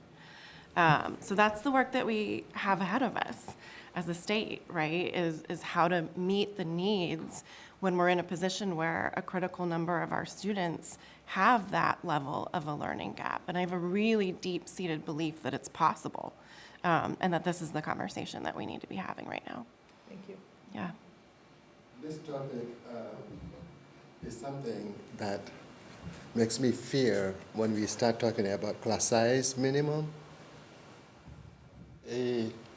That's very historical. Imagine when Aaron was at that time and not having the language or the luxury of understanding the multi-tiered system. Currently, that worries me in our schools. I'm not saying every teacher out there is a horrible teacher. No, sorry, it's not about that. It's about implementation of a new framework into our system. So when MTSS was introduced into our system here in Vermont, just let's think of how that was implemented in the field. You ask a perfect question. If you ask a teacher whether they can differentiate what's tier 1 or tier 2 is, some may really have a hard time telling you something that you would understand. So I'm saying this just to say, in reality, My experience living in Vermont, working in different schools in Vermont, visiting different classrooms, I see every single classroom in Vermont as a multi-grade classroom. If a classroom is a multi-grade classroom, that instructor need this. They need this understanding of MTSS. You cannot be, well, you could, because you are already in a classroom as a teacher, but to be effective and meet every student in that classroom, a teacher needs to really understand exactly what Erin brought up on the board here, where the core instruction, first instruction, tier 1 instruction. And that whole thing cannot be applied in a classroom without a thoughtful class prep, because you will have your 2 hours of admin or class prep time. That 2 hours you have to prep a class is to keep in mind, in a universal design lens, to meet Tom where he is in his science, to meet Caleb where he is in his science, to meet Secretary Sanders where she is in her science. They are not all at the same level. So how, as an instructor, can you manipulate this to meet everyone? That is the key to improving our literacy, and that's MTSS right here. Hence, again, whenever we talk about class size minimum, please think about this before we make a biggest mistake ever. Just FYI. So I'll quickly, I totally agree that we need to be supporting teachers to understand MTSS, that we need our systems within our schools to be set up in a way where they can learn about this, identify how they might group their students to meet their students at the level they're at. I'm not presenting on class size minimums here, but I had 31 students. Over 70% of them passed the state test at the end of the year. I was able, not in my first year to be clear, but in my final year in the classroom, I was tripling the rates of proficiency with over 25 students. So it's both and. Obviously, I had quite a bit of burnout as a teacher doing that. And it's possible to do it with larger class sizes. I've seen it done, I've done it myself. It means that you're grouping students. And it also emphasizes the importance of early intervention. The variance in a 3rd grade classroom of the set of my students who were performing on a kindergarten level for place value versus 1st versus 2nd grade versus ready for 3rd grade standards is a smaller range of variation than what happens once students get to our middle grades or our high school grades, where if you've got a 9th grader who is still reading on a 2nd grade level, then it does become more challenging. But I want the takeaway there to be the importance of early intervention. We shouldn't let it get to that point. And there are some early warning systems for that as well. Yeah, okay. Thank you. So the other thing that the Opportunity Myth study found was that for students who started behind grade level in terms of their own performance, when they were provided access to grade appropriate assignments, they closed the achievement gap by more than 7 months. So again, this is just, I gave you like a little anecdote of my own experience in the classroom, right? But there's studies that show that this is the case, that when students are provided the opportunity to access grade level content, they can rise to that occasion over and over again. Our students can do it. We have to believe in them. So from that study, TNTP identified the criteria for high quality instructional materials. It gets shorthanded to HQIM quite a bit in the field of education. First and foremost, it has to be standards aligned and evidence-based. There must be vertical alignment and horizontal alignment, which of course our standards serve that in large part already. There's already vertical alignment of our standards. We also need to make sure that when our instructional materials are standards aligned, that results in the same level of vertical and horizontal alignment. We must make sure that there's diverse voices reflected in our instructional materials, that there's equitable design so that a variety of students are able to access it and see themselves represented in it. And there has to be built-in teacher supports. I mean, we've talked a little bit already today around the need for teachers to meet the needs of the various levels of proficiency in their class at any given moment. And so a high-quality set of instructional materials will already have those scaffolds built into them. And ultimately, selecting and implementing high-quality instructional materials actually alleviates a time burden. When teachers have access to curriculum that provides that support to them already, they can focus on the grouping decisions that I was describing that you do to meet the needs of your students. They can focus on personalizing it, conferring with students, letting them know what their gaps are, letting them know what they need to prioritize focusing on and catching themselves up on. And then, of course, integrating more creative and innovative projects and those stretch opportunities for students that are ready for it as well. Okay, this is a text-heavy slide, and my animation didn't work the way I wanted it to there. I want to reground us in the education quality standards. So the same way I pointed out that we have the right law in place here in Vermont already with Act 173, we also already have a lot of our educational quality standards that support the work of core instruction. So there's no one single section to EQS currently that says core instruction across the heading, right? So what I've done is kind of inventoried the variety of education quality standards that we have that speak to core instructions, instructional practices, and coordinated curriculum. So first and foremost, we have a set of instructional strategies that include that classroom instruction includes a range of evidence-based instructional strategies to most effectively improve student learning. We also have multi-tiered systems of support. To Dr. Colby's point, it's not just a policy, it's a framework, right? But we do know that already in statute, it's an expectation that each school district ensures that both the academic and the behavioral supports are in place for all students in working toward the attainment of the grade level standards.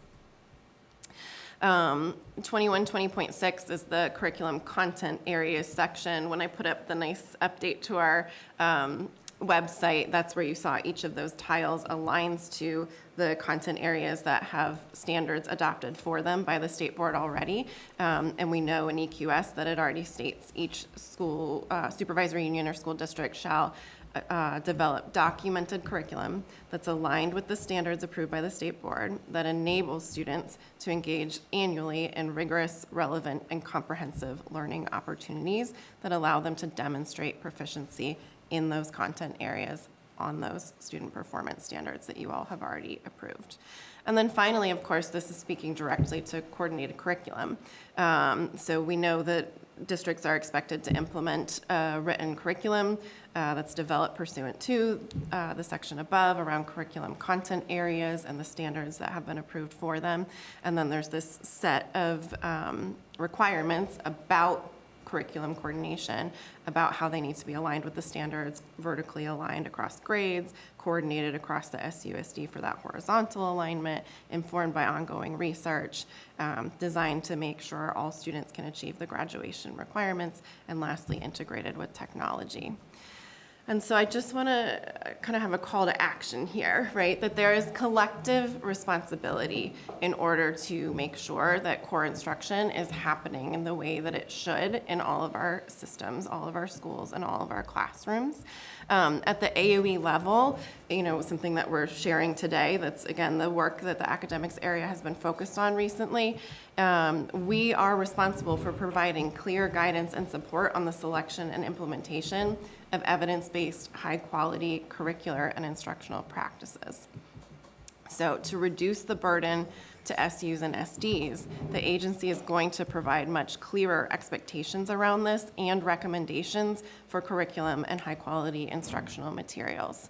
That's not something that we've done in the past. We are not approaching this through requiring all schools to be using the same thing. That wouldn't be appropriate. The students at various schools are going to have various needs. What we're doing in our approach, and I'll share more with you in a moment, is doing some of the vetting and analysis of various sets of instructional materials so that that burden is lifted off of supervisory unions and school districts as they make those selection decisions, to give them a head start on that, because we know that the real work is in the implementation of it. And it's really hard for them to be asked to do both, and that's what's been going on so far.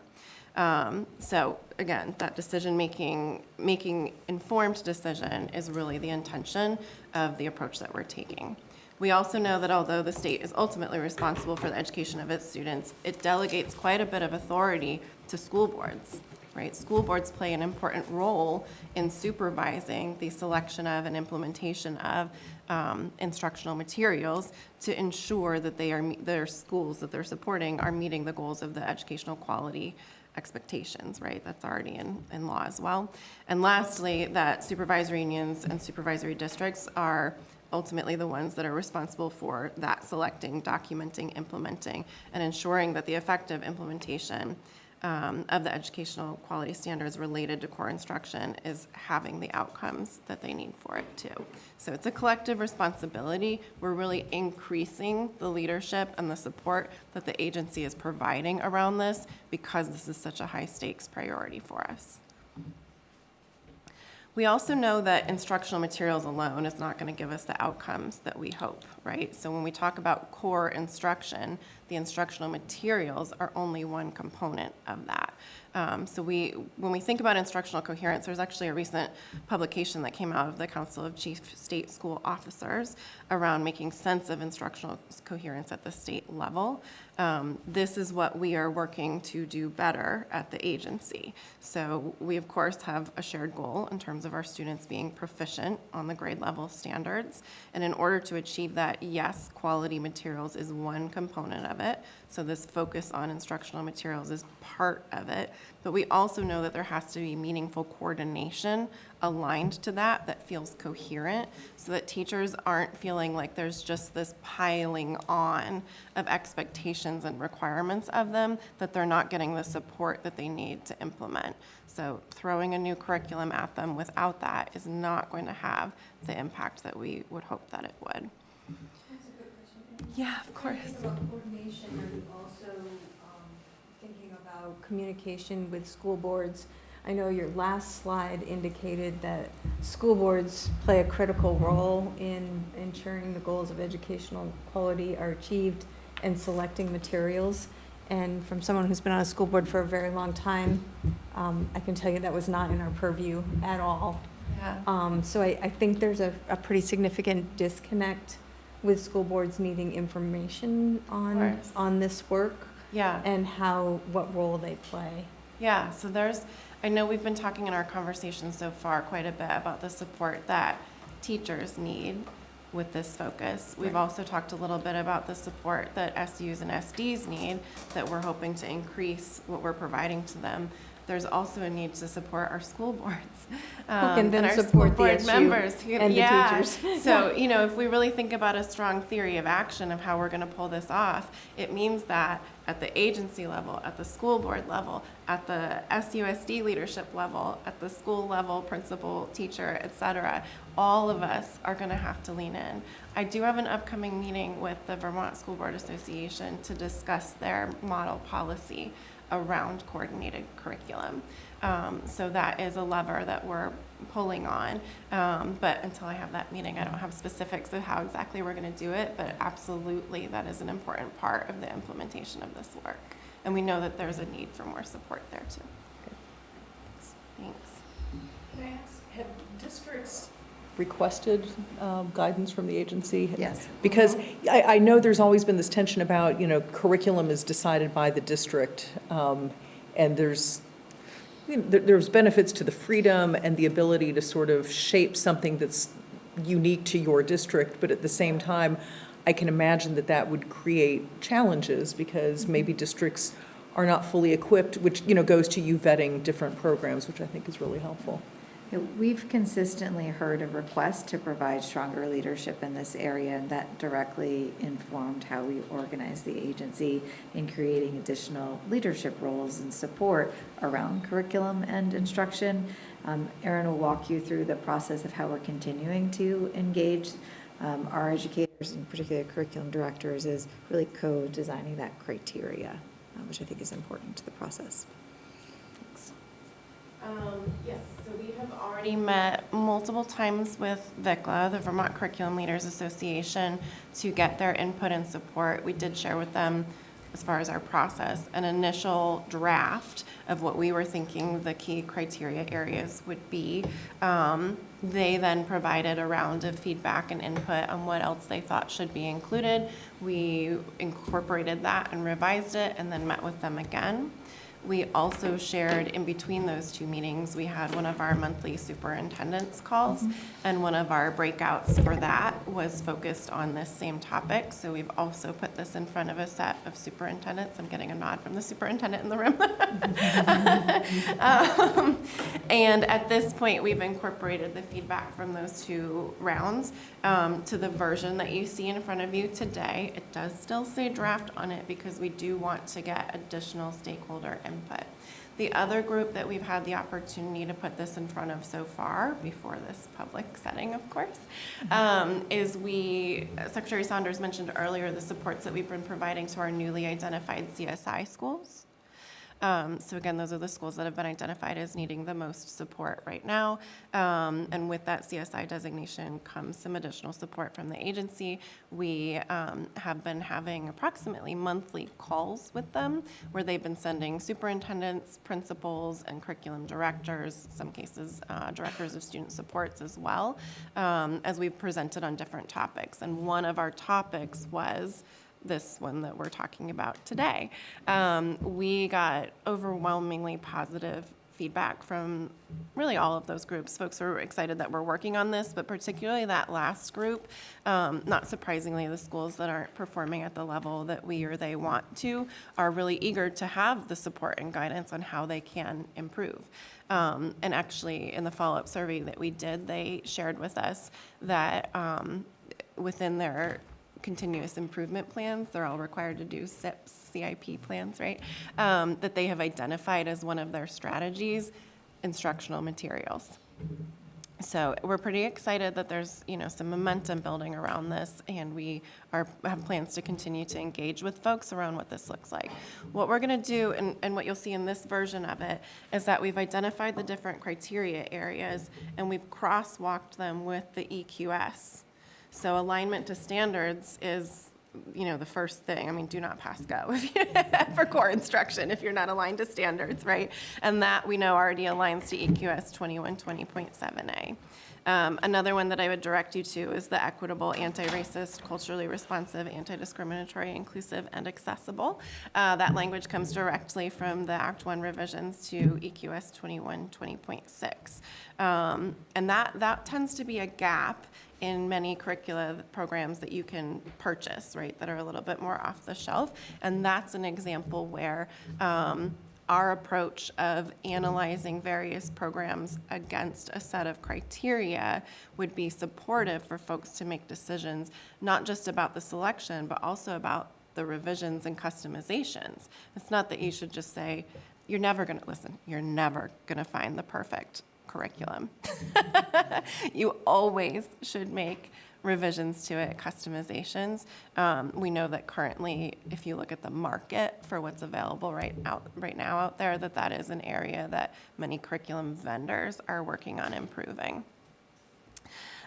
We surveyed at the elementary level as part of the Act 139 report which curricula are currently being used most commonly across the state for math and literacy. So our plans for this first phase are to continue to refine the criteria and then apply the criteria to the 5 most commonly used curricular programs in the state currently for ELA and for math. That's going to give us a starting point that will provide some meaningful support to folks in the near future here. I mean, we're working on doing that over the summer. We're going to have a busy summer. Other things I might point you to here, so we got feedback from one of our stakeholder engagements about this on screen time and technology. We know there's been a lot of conversations lately about how much time are students spending on devices in classrooms. And so when reviewing curriculum, that's something that we want to be part of the criteria. We want to be thoughtful about what kinds of engagement with technology students are being asked to make. Similarly, we heard from superintendents and curriculum directors a need for us to help them in analyzing the usability and educator supports. Sometimes high-quality instructional materials that you purchase with a program come with meaningful support that helps you with the implementation of it. Sometimes they don't. Sometimes the boxes of the materials just show up at your front office, and then you pass them out to the teachers in their classrooms and cross your fingers and hope for the best, right?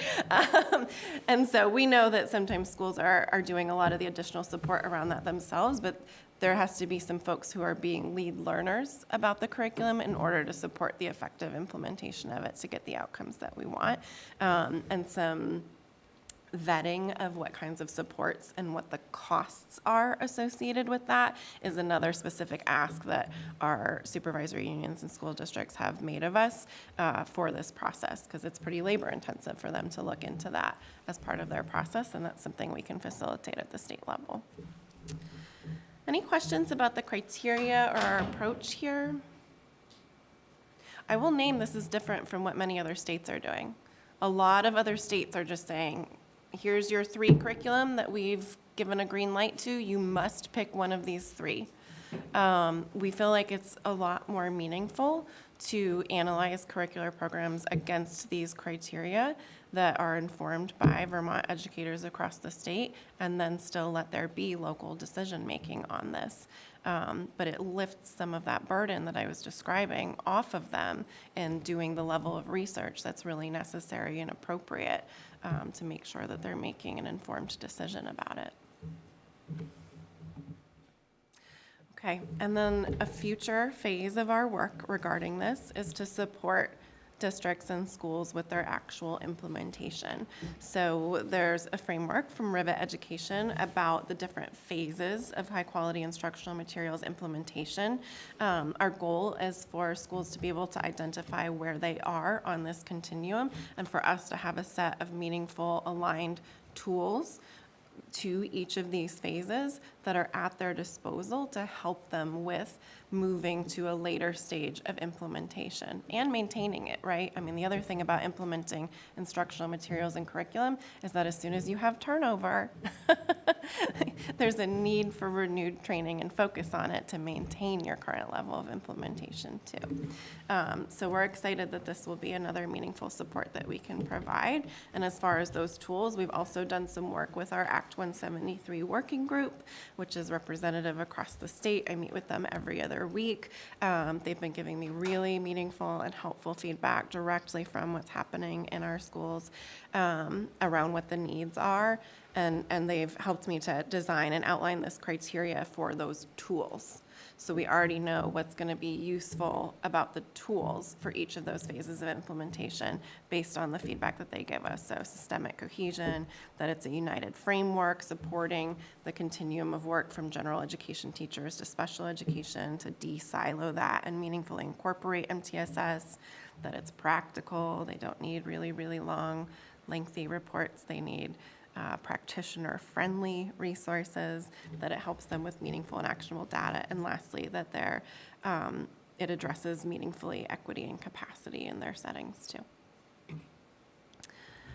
Any other questions? It's always such a pleasure to come speak to you all. I feel like I walk away with new learnings and reflections for our process every time too. So just grateful to have the chance to put this in front of you, because it's, as I said, still being built, but it feels like an important update to provide you all about the work that has been underway in academics. Yeah. Thank you. Oh. Just so pleased to see that Act 173 came alive again. Yes. That was one of the best bills we ever passed, as far as I was concerned. It's great work. Yeah. There's a lot of engagement, as Erin was describing, from the field, in really helping us think through effective implementation. You can see that in the work product that she's sharing. Great. All right, thank you. So this brings us to future meeting planning. I'm anticipating similar format: secretary update, independent school approvals, committee updates. Will we have a construction? Yeah. Okay, state aid for school, okay, so we'll have a committee update from Rich. We may have an update on the tuition appeal. That may not happen timing-wise. That might happen after June. So we'll see. Anything else that board members can think of? All right. With that, I will turn it to public to be heard. Is there any members of the public who wish to address the board? All right. I'm not seeing anyone, so with that, I will entertain a motion to adjourn. I will do that. Oh, we give it to Caleb, second to Rich. Wow. Because I wanted to just say one thing. Yes. You got in there on your last meeting. I saved it. I just hope that Caleb takes his name tag, and I wish it said student member of State Board of Vermont State Board of Ed, because I think that'd be something really cool for him to take to college and like put it on his wall as, you know, look what I did. Although, I would say it should just say Vermont State Board of Education. I agree. But, Definitely take it, unless, but he's like a full member, like we don't No, even. that's what I meant, but Yeah, just it because should say I State think Board of it's- Ed. Yeah, and I really wish you a lot of luck down there, and I really enjoyed serving on the board with you, and I will second your motion. And Caleb may still be with us virtually in June. No, he yeah. will, but it won't be as much It fun. won't be the same. I'll be impressed. All right, all those in favor, please say aye. Aye. Any opposed? Any abstaining? We're adjourned. Thank you. So, just.